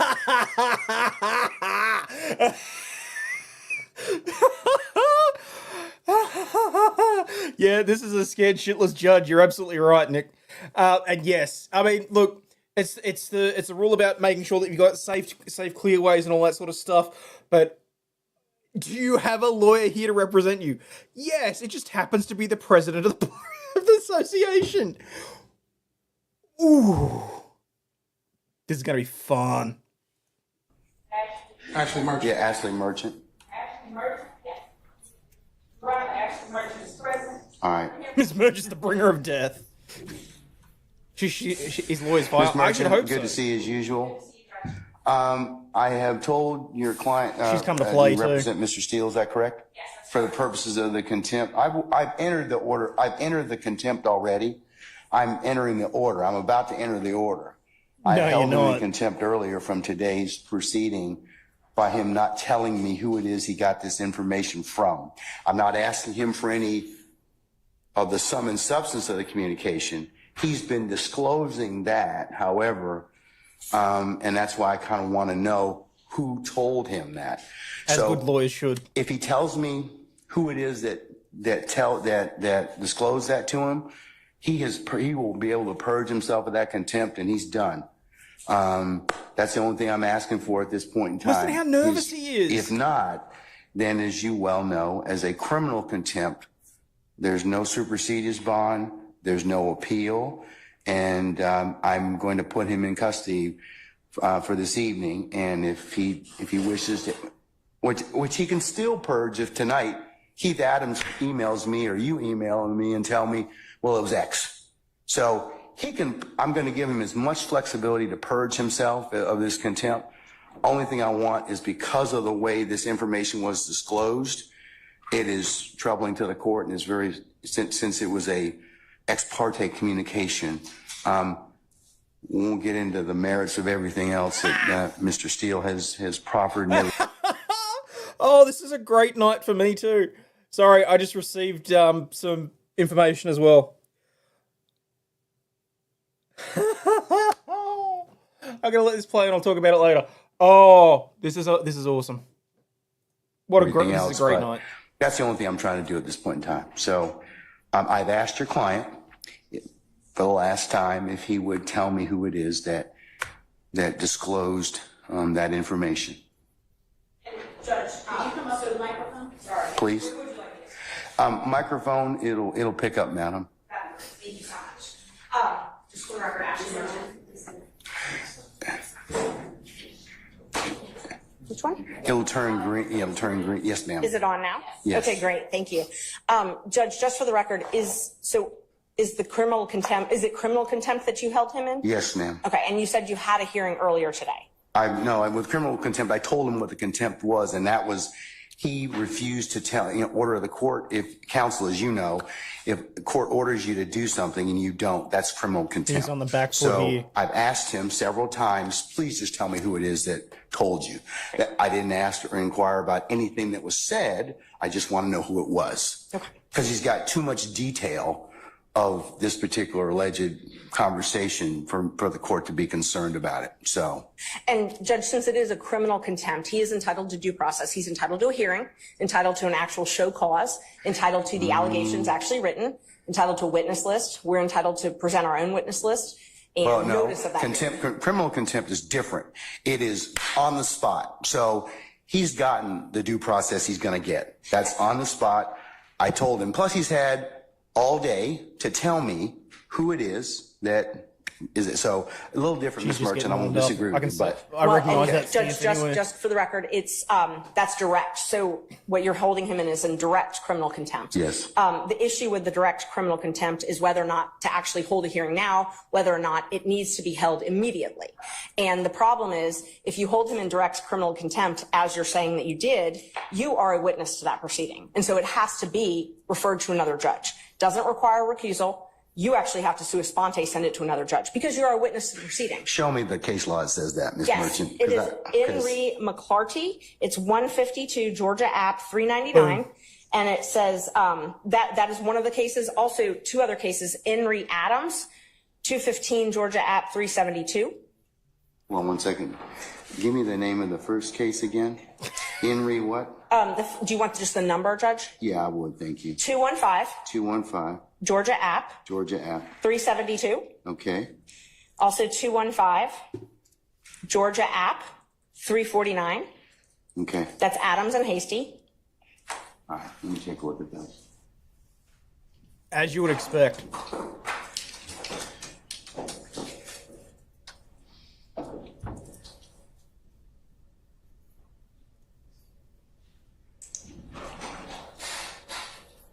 You have anything a little more current than 1994? Hasty is On the case 94. law. Unfortunately, contempt of attorneys is not a common proceeding, so most of the cases are a little bit older.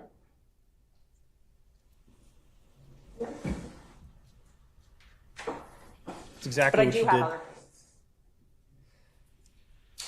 cases.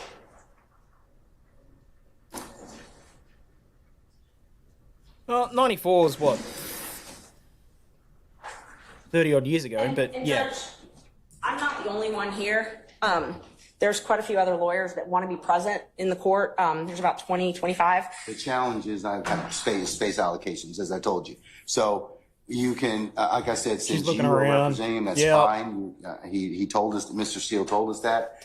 Anybody else, because I have security concerns as well, and we have to vet people to come in, then they can go to 8H, and they can certainly watch the proceedings from there. Okay. And Judge, for security purposes, they're all attorneys.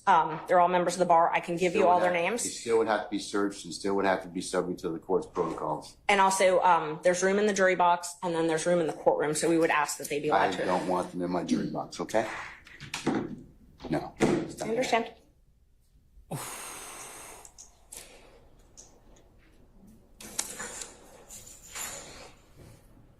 The security concerns for lawyers attending. Yeah, I think the security is for his reputation, not for any actual physical security risk. May Constitution, one do you have additional anything you attorney want? come in, then Alex Susser. And we're here on behalf of Gactel for our strike force. He is the chair of the strike force. I'm the president of. Oh no! And look, I'll be perfectly honest. For anyone else I'm only pausing this very briefly just to explain something because someone mentioned that in terms of American law, 94 is not that old. Neither is ours. I mean, I routinely reference cases from the 1800s in terms of property law because we inherited it from England. So no, I get what you mean. I just, in terms of the way that he said it, 30 years for ethics, generally you're going to think that something may have come up. Contempt of a lawyer, though, I'm not surprised that the case law is that old on it because this is not a such situation that you would find yourself in. God.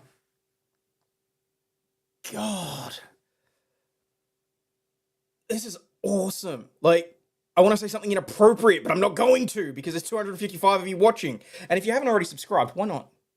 The Georgia Association of Criminal Defense Lawyers and also a member of the strike force. So can he come in as another attorney co-counsel? Yeah, certainly may, sure. Great. Alex Susser. Alex Susser. Thank you, Judge. Henry Adams, He's going to try and look for it the has two loophole. issues. One is the Obviously. motion for disqualification. Okay. And that's, As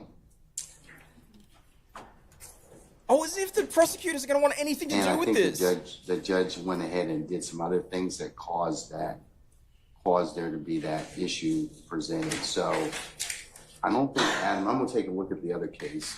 That was Henry Adams. That was 215 Georgia 372. I'm going Yes. to look at the other case just a second. And there's several others when you're ready. Which is amazing, Jim, because I've been watching the friggin' Karen Reed case. That's why this is so butt backwards insane. Stingy. $2. Is it that you are extremely hard right now? Now is not the time, Stingy. That's just rude. We have company.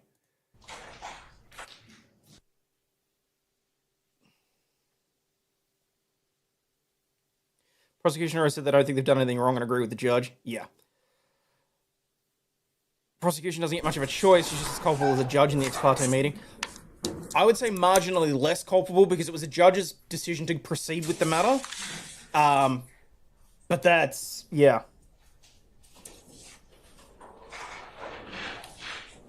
Yes, Al. Qualified immunity and judicial immunity do need to end. Oh, I'm looking forward to this.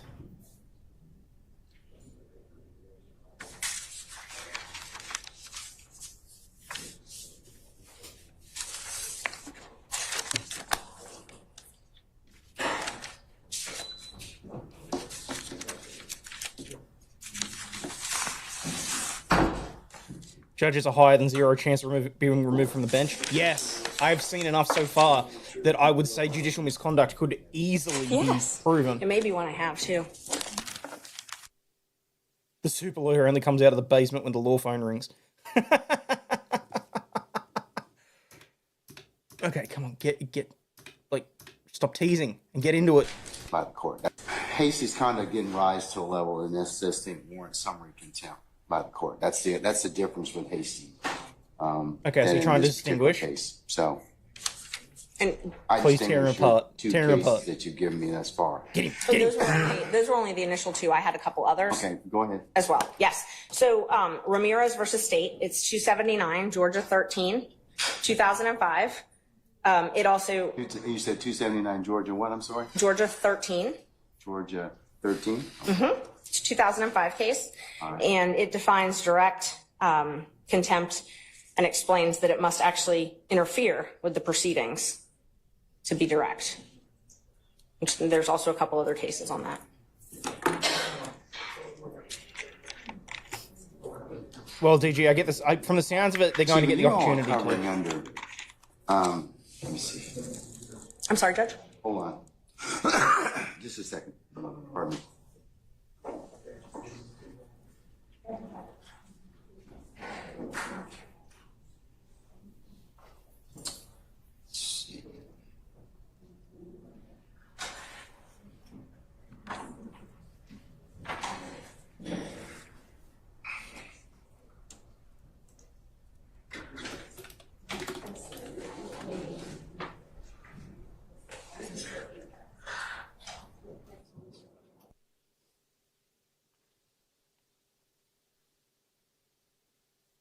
Judge already said that it didn't interfere. He was moving on with the trial immediately. Yep.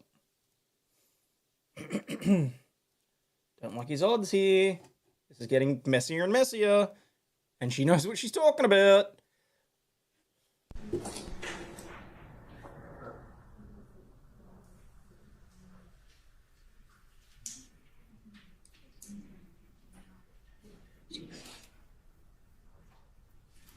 Updating his resume and looking for jobs right now. Judge has been splitting hairs on every case. He looks at the defense is presenting. If the lawyer in one of the cases was regarding a woman lawyer, the judge would say something. What? Say they would differ? Contempt is directed. Trial court has the power after conforming the contempt door to opportunity to speak in his or own behalf, announce punishment summarily and without further notice or hearing. I already did that, Mr. Steele. He's already told me. I already gave him the opportunity to do that. So we had that conversation. I fully agree with you, Jim. I think I said that about an hour ago. And Judge, there's a couple different issues. First, the question is whether or not you need to have that hearing now. I know you're saying that you had the hearing earlier, but regardless, he was entitled to have an attorney at that point, and he didn't have one. So the question is initially whether or not you even need to hear this now. And some of the cases I've cited, along with some others, say that a summary proceeding is not necessary in a case like this. And the best evidence of that is the trial has continued. It has not stopped this trial. So for you to hold a summary hearing of direct contempt, the court has to be able to state how this interferes with your ability to administer justice in this case. Which it didn't because the case continued. Because it is a violation of the sacrosanct nature of the court's ability to hold ex parte conversations without those being broadcast to other people. And as to how that information was disclosed, that's a real problem. That's why it's of such an issue. Yeah, but you proved that it was irrelevant to the trial because it moved forward. Mr. Steele has a right to make a motion like this. If there were ex parte, he does. I'm not saying anything, but but he's kind of put himself in the particular position he's in.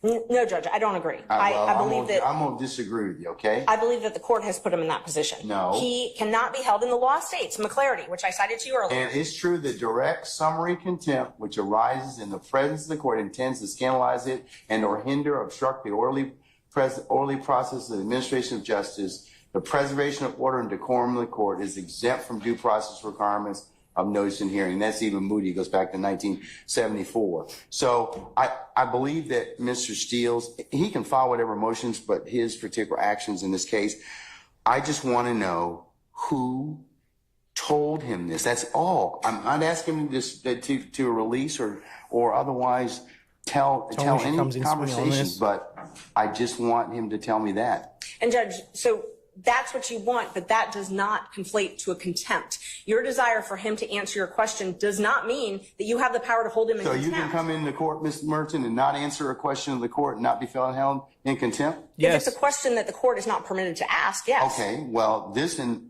is a question the court's permitted to ask. And it's our position, if we had a hearing, we could explain to the court why he is not required. First of all, the court accused him of eavesdropping. That is a crime. He has a Fifth Amendment privilege against answering those questions. Rule 1.6 protects all confidential information that is gained not from your client, but in representation of your client.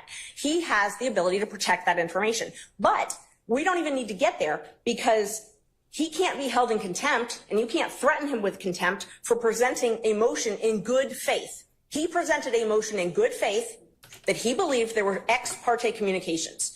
You are a witness to that because it's my understanding that you were part of those ex parte communications. They can't be ex parte if you aren't part of them, by nature. Okay. Well, you have to be involved. Therefore, you have to be a witness. So you are a witness. You cannot also But you got the information. But here's the thing. You got the information allegedly from an improper methodology. I'm not saying that he eavesdropped. Okay, I said that one of the things is it's either one of two ways. He either eavesdropped, which I don't believe he did at all. I don't believe that. Then why did you say it?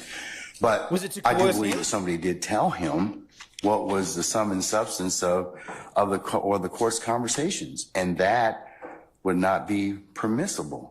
Judge, let's just back up for a second.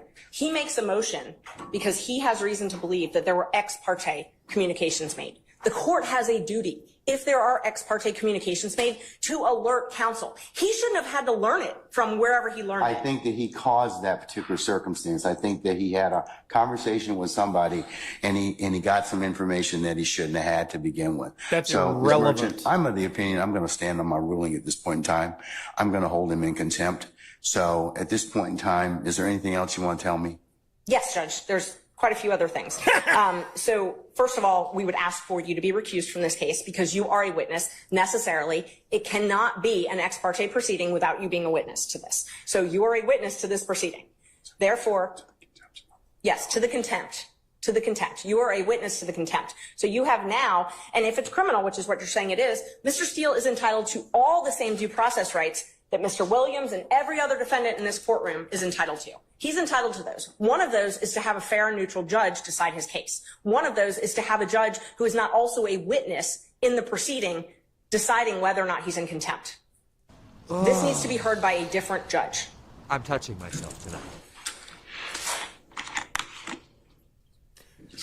And he has the right to subpoena witnesses. He has the right to an attorney. He has the right to due process, notice, a show cause hearing, notice of the alleged violation, whatever rule it is that the court believes, and a hearing where he can call you as a witness.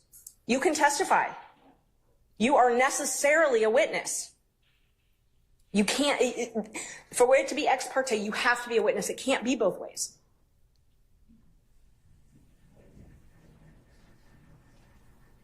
I'll let an appellate court decide that. So, anything else? No, we'll file a notice of appeal. Okay. And we need to have the order reduced in writing as well. I'm going to do that right now. I will state for the record at this point in time that Mr. Steele has in fact, or has filed, and I will note this as part for the record in this case.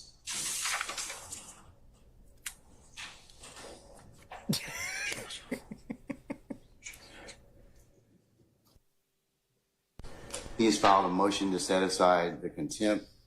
He's filed a motion for a superseded bond, and he's filed a notice of appeal, all of which I will include as the next court's exhibit in order. But I'm reducing the contempt to writing. And I mentioned earlier, he can purge himself with the contempt just by telling me who it was, and he can do that this evening. He can do it right now. He can do it at any point in time. If not, I'll revisit the circumstance on Friday. And Judge, we would ask that you grant the bond. At this point, grant him a bond on that issue. You don't get a supersedious bond on a criminal contempt, though. You can grant him a bond. No, you don't get one on that one. The civil is the one that you can hold him until he complies with the order. And I'm sorry, I think in Just the case law on that is in Ray Hughes. hold on. Right. Sinking faster than the Titanic. This is insane. Judge, what the hell are you doing?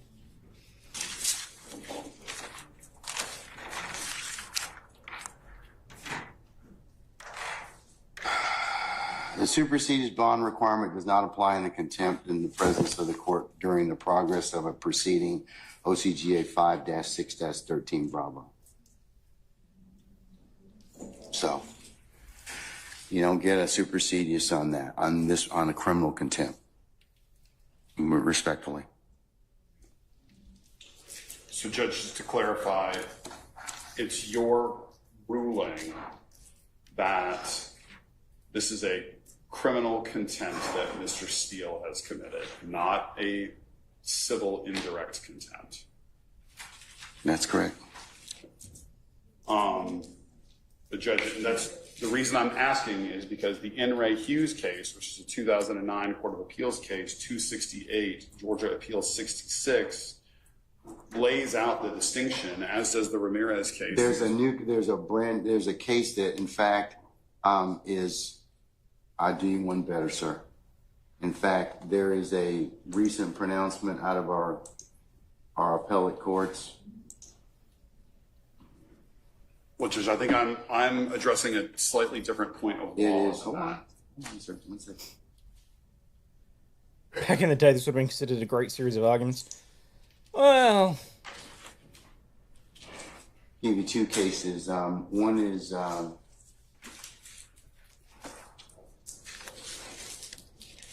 it's Utenema. It's a U. no, he's looking up the lawyer equivalent of Smith, Wikipedia. and that's 371 Georgia Appeals 19. If he hasn't got Westlaw or LexisNexis open right now, I'll be shocked.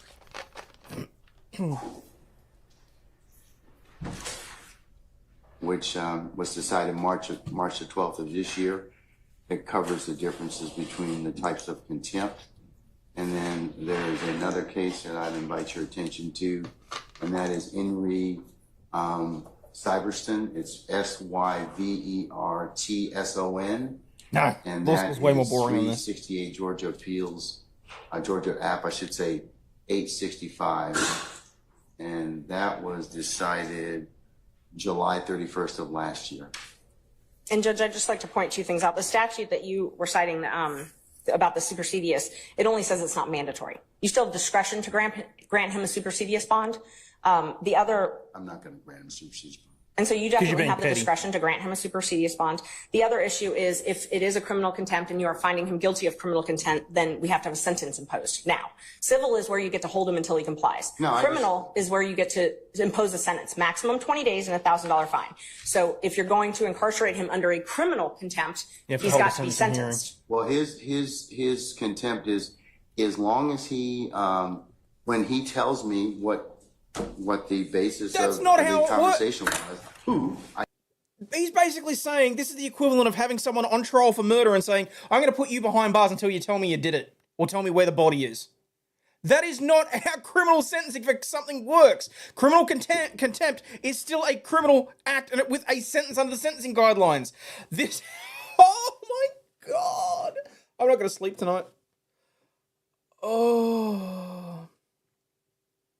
I didn't ask what, but he tells me that, then I can certainly, he purges himself of the contempt. Then that's civil, Judge. That's civil contempt. That's civil. Judge, and that's respectfully, I would point you to In Ray Hughes, which stands for the same point of law.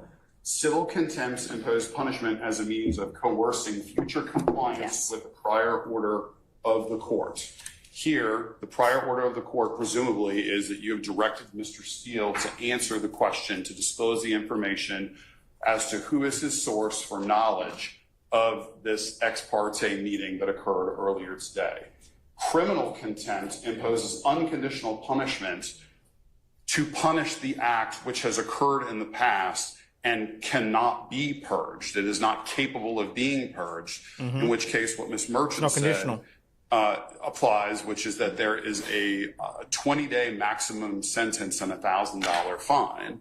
It is, for all intents and purposes, a misdemeanor offense, Judge, which is why the enhanced due process protections apply to that.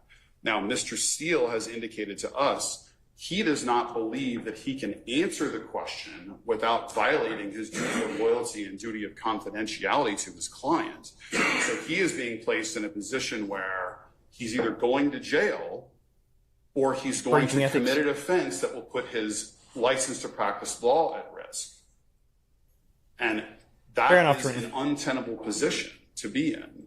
And Mr. Steele is a zealous advocate for his client, and he is simply trying to protect that duty of loyalty and duty of confidentiality, because if he answers your question, it is very reasonable to assume and likely that he will be facing a bar complaint that could result in a suspension or in the loss of his license.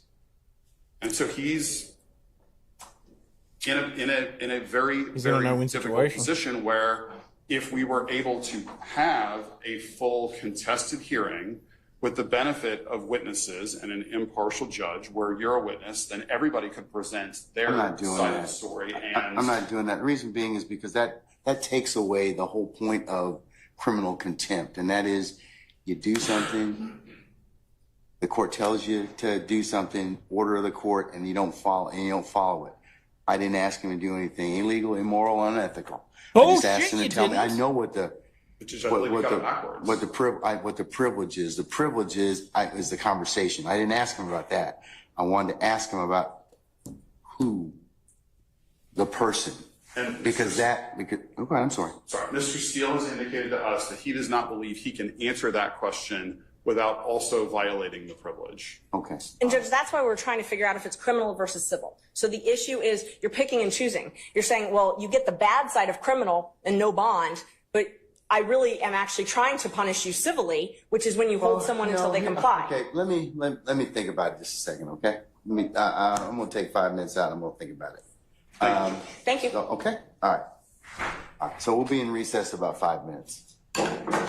Oh, it's going to be longer than 5 minutes.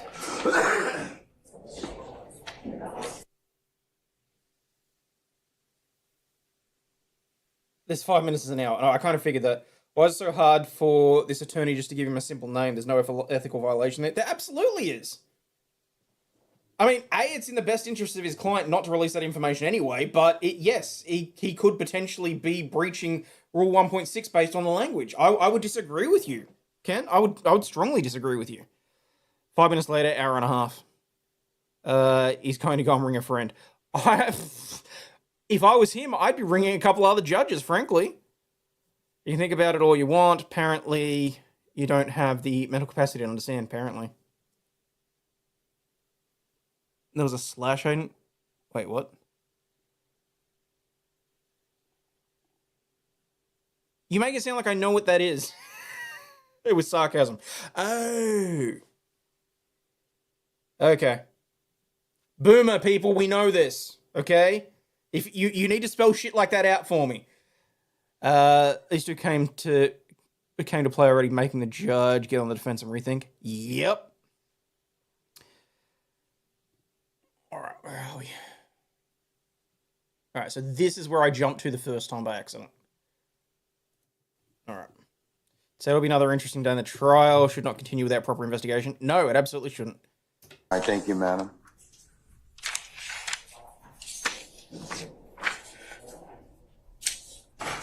The judge is going to call Ricada. At this point, the judge could have called me. Yeah. Where's the weakest link lady when you need her? It's a good question.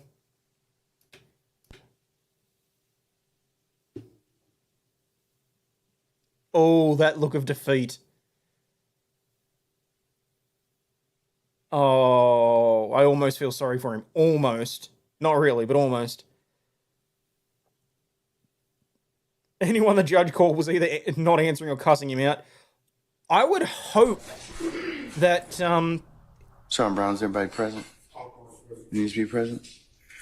All right, thank you for your patience, counsels. The court's had an opportunity to reflect, and Dick Cheney, Bush. Mr. Steele, if I could ask you to take the podium, please, as well. Stand next to your attorneys. You won't feel sorry. Wait till you see what he does. Oh, no. I know, Nicholas, are you covering today's coverage, presumably? Okay, Ms. Merchant, Mr. Steele, and I apologize. Mr. Susar, Judge. One more time? Susar. What? Spell your last name for us. S-U-S, Sierra, Uniform, Sierra, Oscar. You're a good man. Good man. Okay, all right. Okay. Nick's All right, already on. Okay, thank well, I'll you, send sir. everyone across there when we're done here. Mr. Susar as well. All right, counsels, I've made a clarification or to the order of contempt. Mr. Steele, I am going to hold you still hold you in summary criminal contempt pursuant to OCGA 15-1-3, subpart 3, for your failure to comply with my earlier order today. I'm going to order that you be taken into custody, incarcerated at the Fulton County Jail for no more than 20 days for this contempt. Those 20 days consisting of every weekend for the next 10 weekends. 20 days for the next 10. To 901 Wright Street, Northwest You Atlanta, Georgia. motherfucker! You've done it for the weekends too, so that he still has to be present to be counsel. You bastard. Ooh.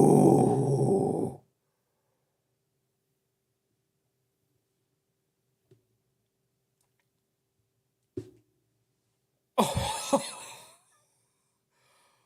Oh my God. Told you. Basically all summer.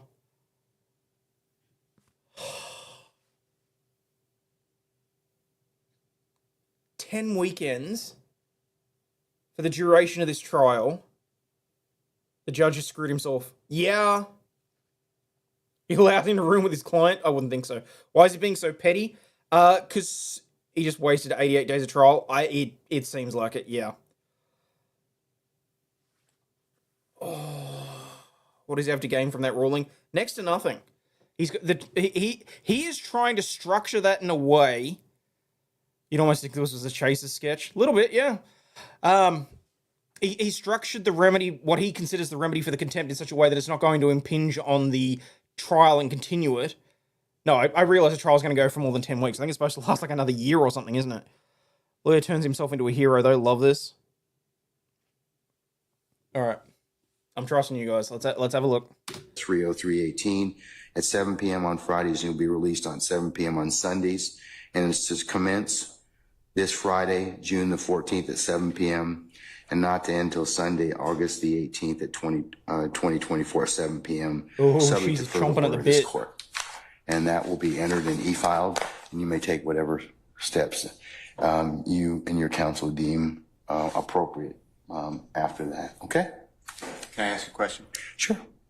I'm going to file a notice of appeal, but for whatever reason that doesn't take, and you don't give a bond, then I'd ask that I can be with Mr. Williams and we work on our case all weekend, for all those weekends. Otherwise, I can't prepare. I speak with Mr. Williams all the time. That's up to you, and sir. I will, sir. If that comes to pass, you have my support. I will talk with our sheriff, and we may be able to make that work. Okay. Bunking roommates with your client. Okay. Holy crap. Okay. All right.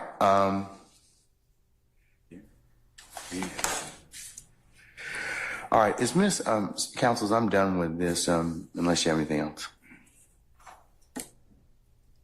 All right. Thank you. Thank you, Miss. Thank you, Miss Merchant and Miss Susar. Thank you. Okay. All right. May we get a copy of that? Yes. In fact, the clerk is going to file a copy. It's going to be e-filed. It'll be on the e-file system momentarily.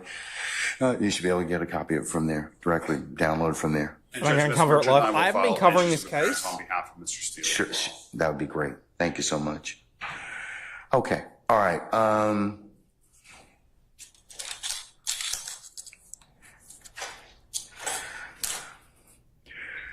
No, his client's in jail, and he's All just right. asked to be State, put in the is there same anything else we room as need him. to, or any defendants, is there anything else we need to take up before tomorrow morning? Mr. Copeland is going to rejoin us tomorrow morning, so we'll continue with his testimony.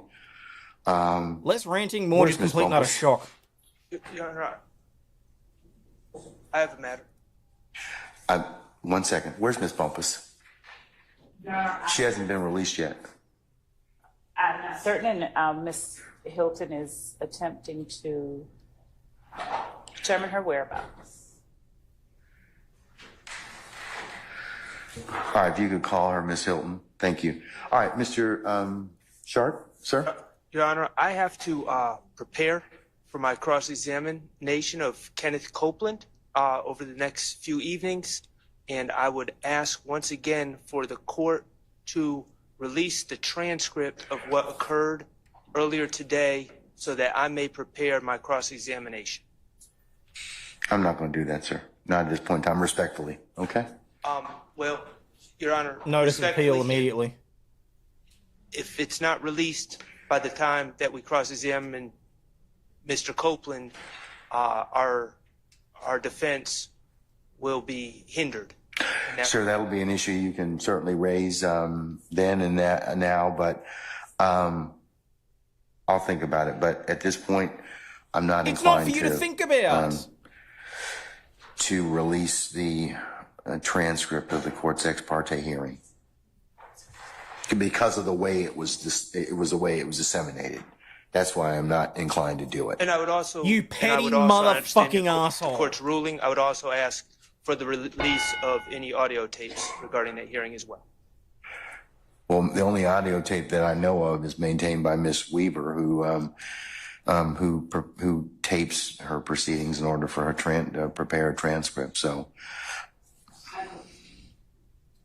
okay. Or I don't know if she may not have any, but we'll see. Okay. Your Honor, good evening. Can they do an interlocutory appeal? I sure as shit would be. I'd be filing something. Your Honor, for that transfer, we believe it potentially could contain some Brady material. Sure. Okay. All right. Unless there's anything else, counsel? I join that, and I also believe I advised the court the reason that I also want for confrontation cross-examination is supposed admissions Mr. Copeland made about our case outside our presence, and based upon information and belief, the court handed Yeah, well, apparently Mr. 3 appeals were filed by 5 o'clock that allegedly day, so. the long false swearing and perjury, and if that's true, I'd like to also talk with him, if he'll talk, about how that came about. I'd like to read the transcript. So I'm joining in, but also it goes to matters that are discussed. And they about bloody the well case better have. based upon information belief. Madam. Your Honor, there was no matter to which either counsel for either of the defendants was a party. There was no matter to which either defendant in this case was a party that was They've done this had or before. That's how held she's justified it to outside herself this in the past. courtroom. So we would ask that the court deny what is being requested of the court, because that is something to which neither defendant is entitled. That's bullshit. The witness is on the witness stand. Your Honor, the witness is on the witness stand. The witness is testifying under the RICO Act, which covers all of the defendants. It's our understanding upon information and belief that that particular witness has stated again on Friday that he was not going to testify. Damn, you gotta love it. I love that you need to do that. It was a Wait, is his wife a lawyer too? And based upon it, Your Honor, we believe that we should be entitled to that on the Brady, because we believe this is potential Brady material. Your Honor. All right, sir. And it's covered under the RICO statute. He's testifying against all of these defendants under RICO. So we all are part of this witness's testimony. Your Honor, I would additionally point out that the question to which Mr. Copeland asserted Wife's a a lawyer at the Fifth same Amendment firm? privilege was, how old are you? On Friday. Yes. Yeah. All right, I'm going to deny your motion, at this time, Mr. Matthews. Your Honor, I don't understand the state's argument that we are not a party. This gentleman was sworn in as a witness against all of our clients. He is sworn in as a witness specifically against Mr. Stillwell.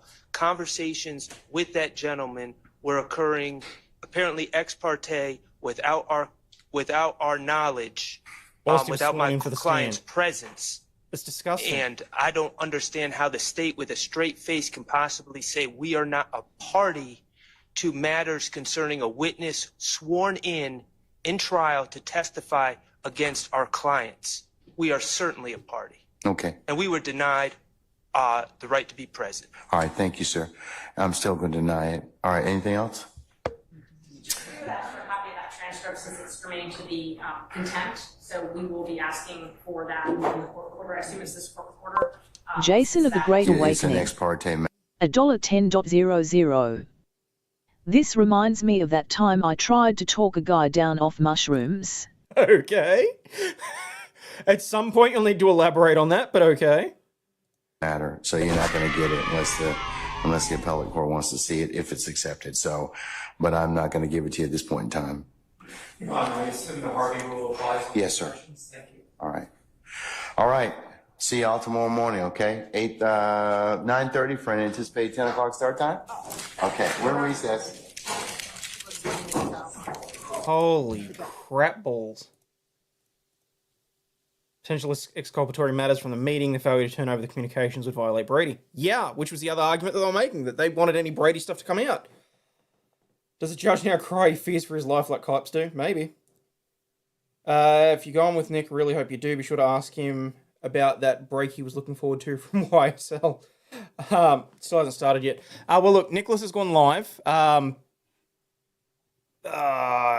is it? It's 20 to 1 in the morning for me. So look, if he wants to chat, I'm happy to have a quick chat with him. But here's my rundown of that. Judge thinks he knows everything.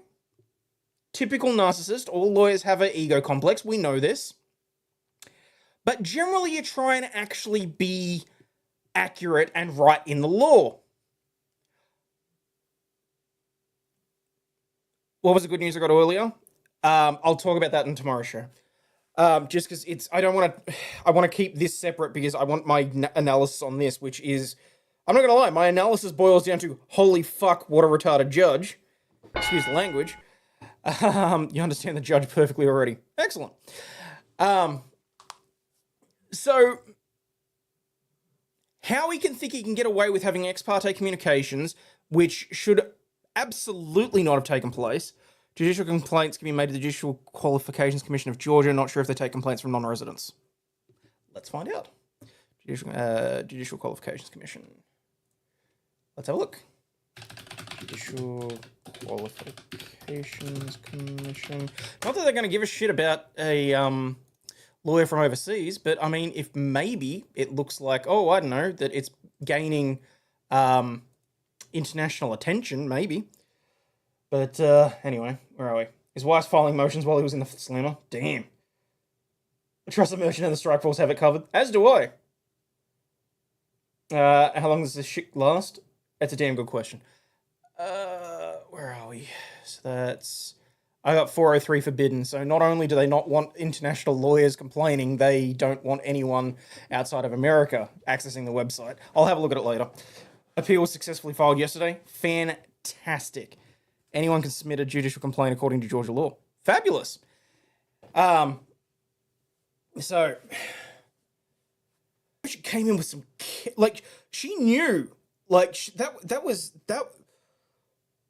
impressive. Like, there's a reason she's the president, and it's like, watching her come in, because she set him up too.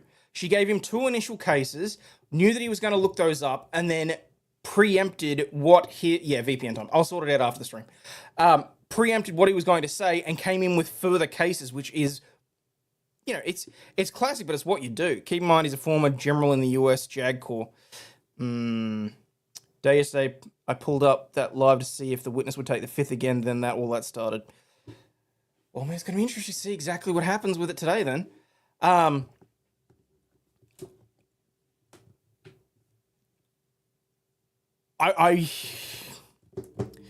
I kind of want to see what the appeals say, because there's going to be some colourful language in there.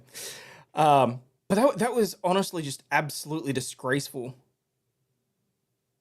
So, I think he's still in the military.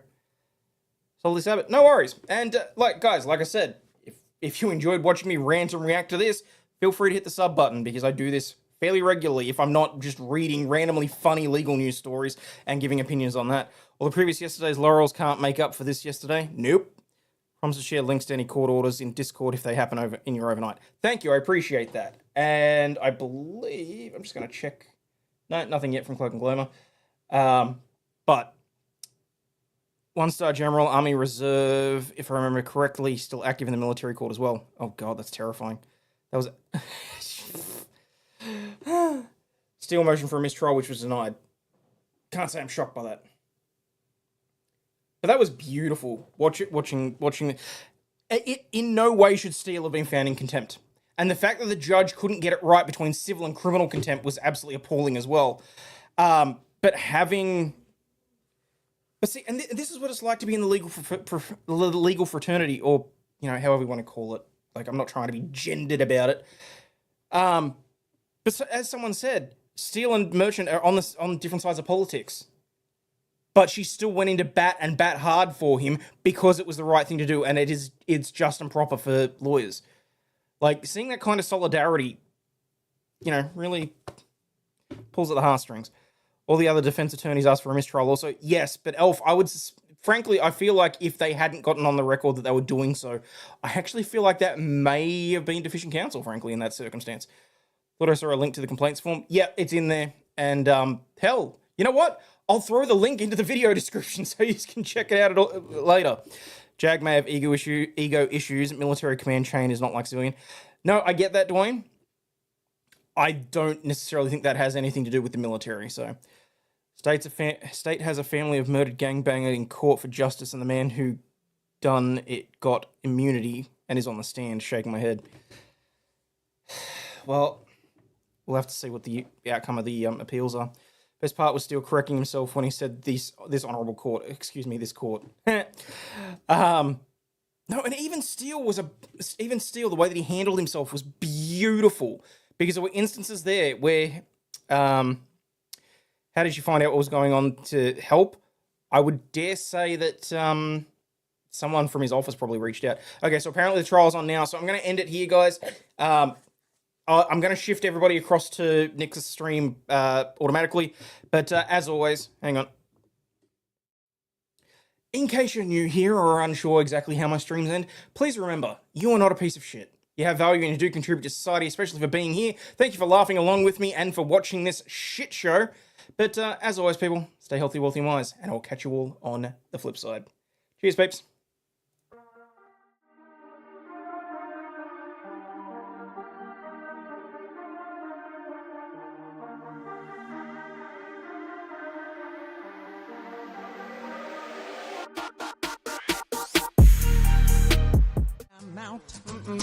Fuck this shit, I'm out. No thanks. Don't mind me.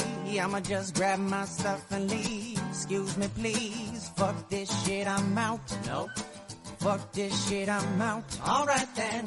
I don't know what the fuck just happened, but I don't really care. I'ma get the fuck up out of here. Fuck this shit, I'm out.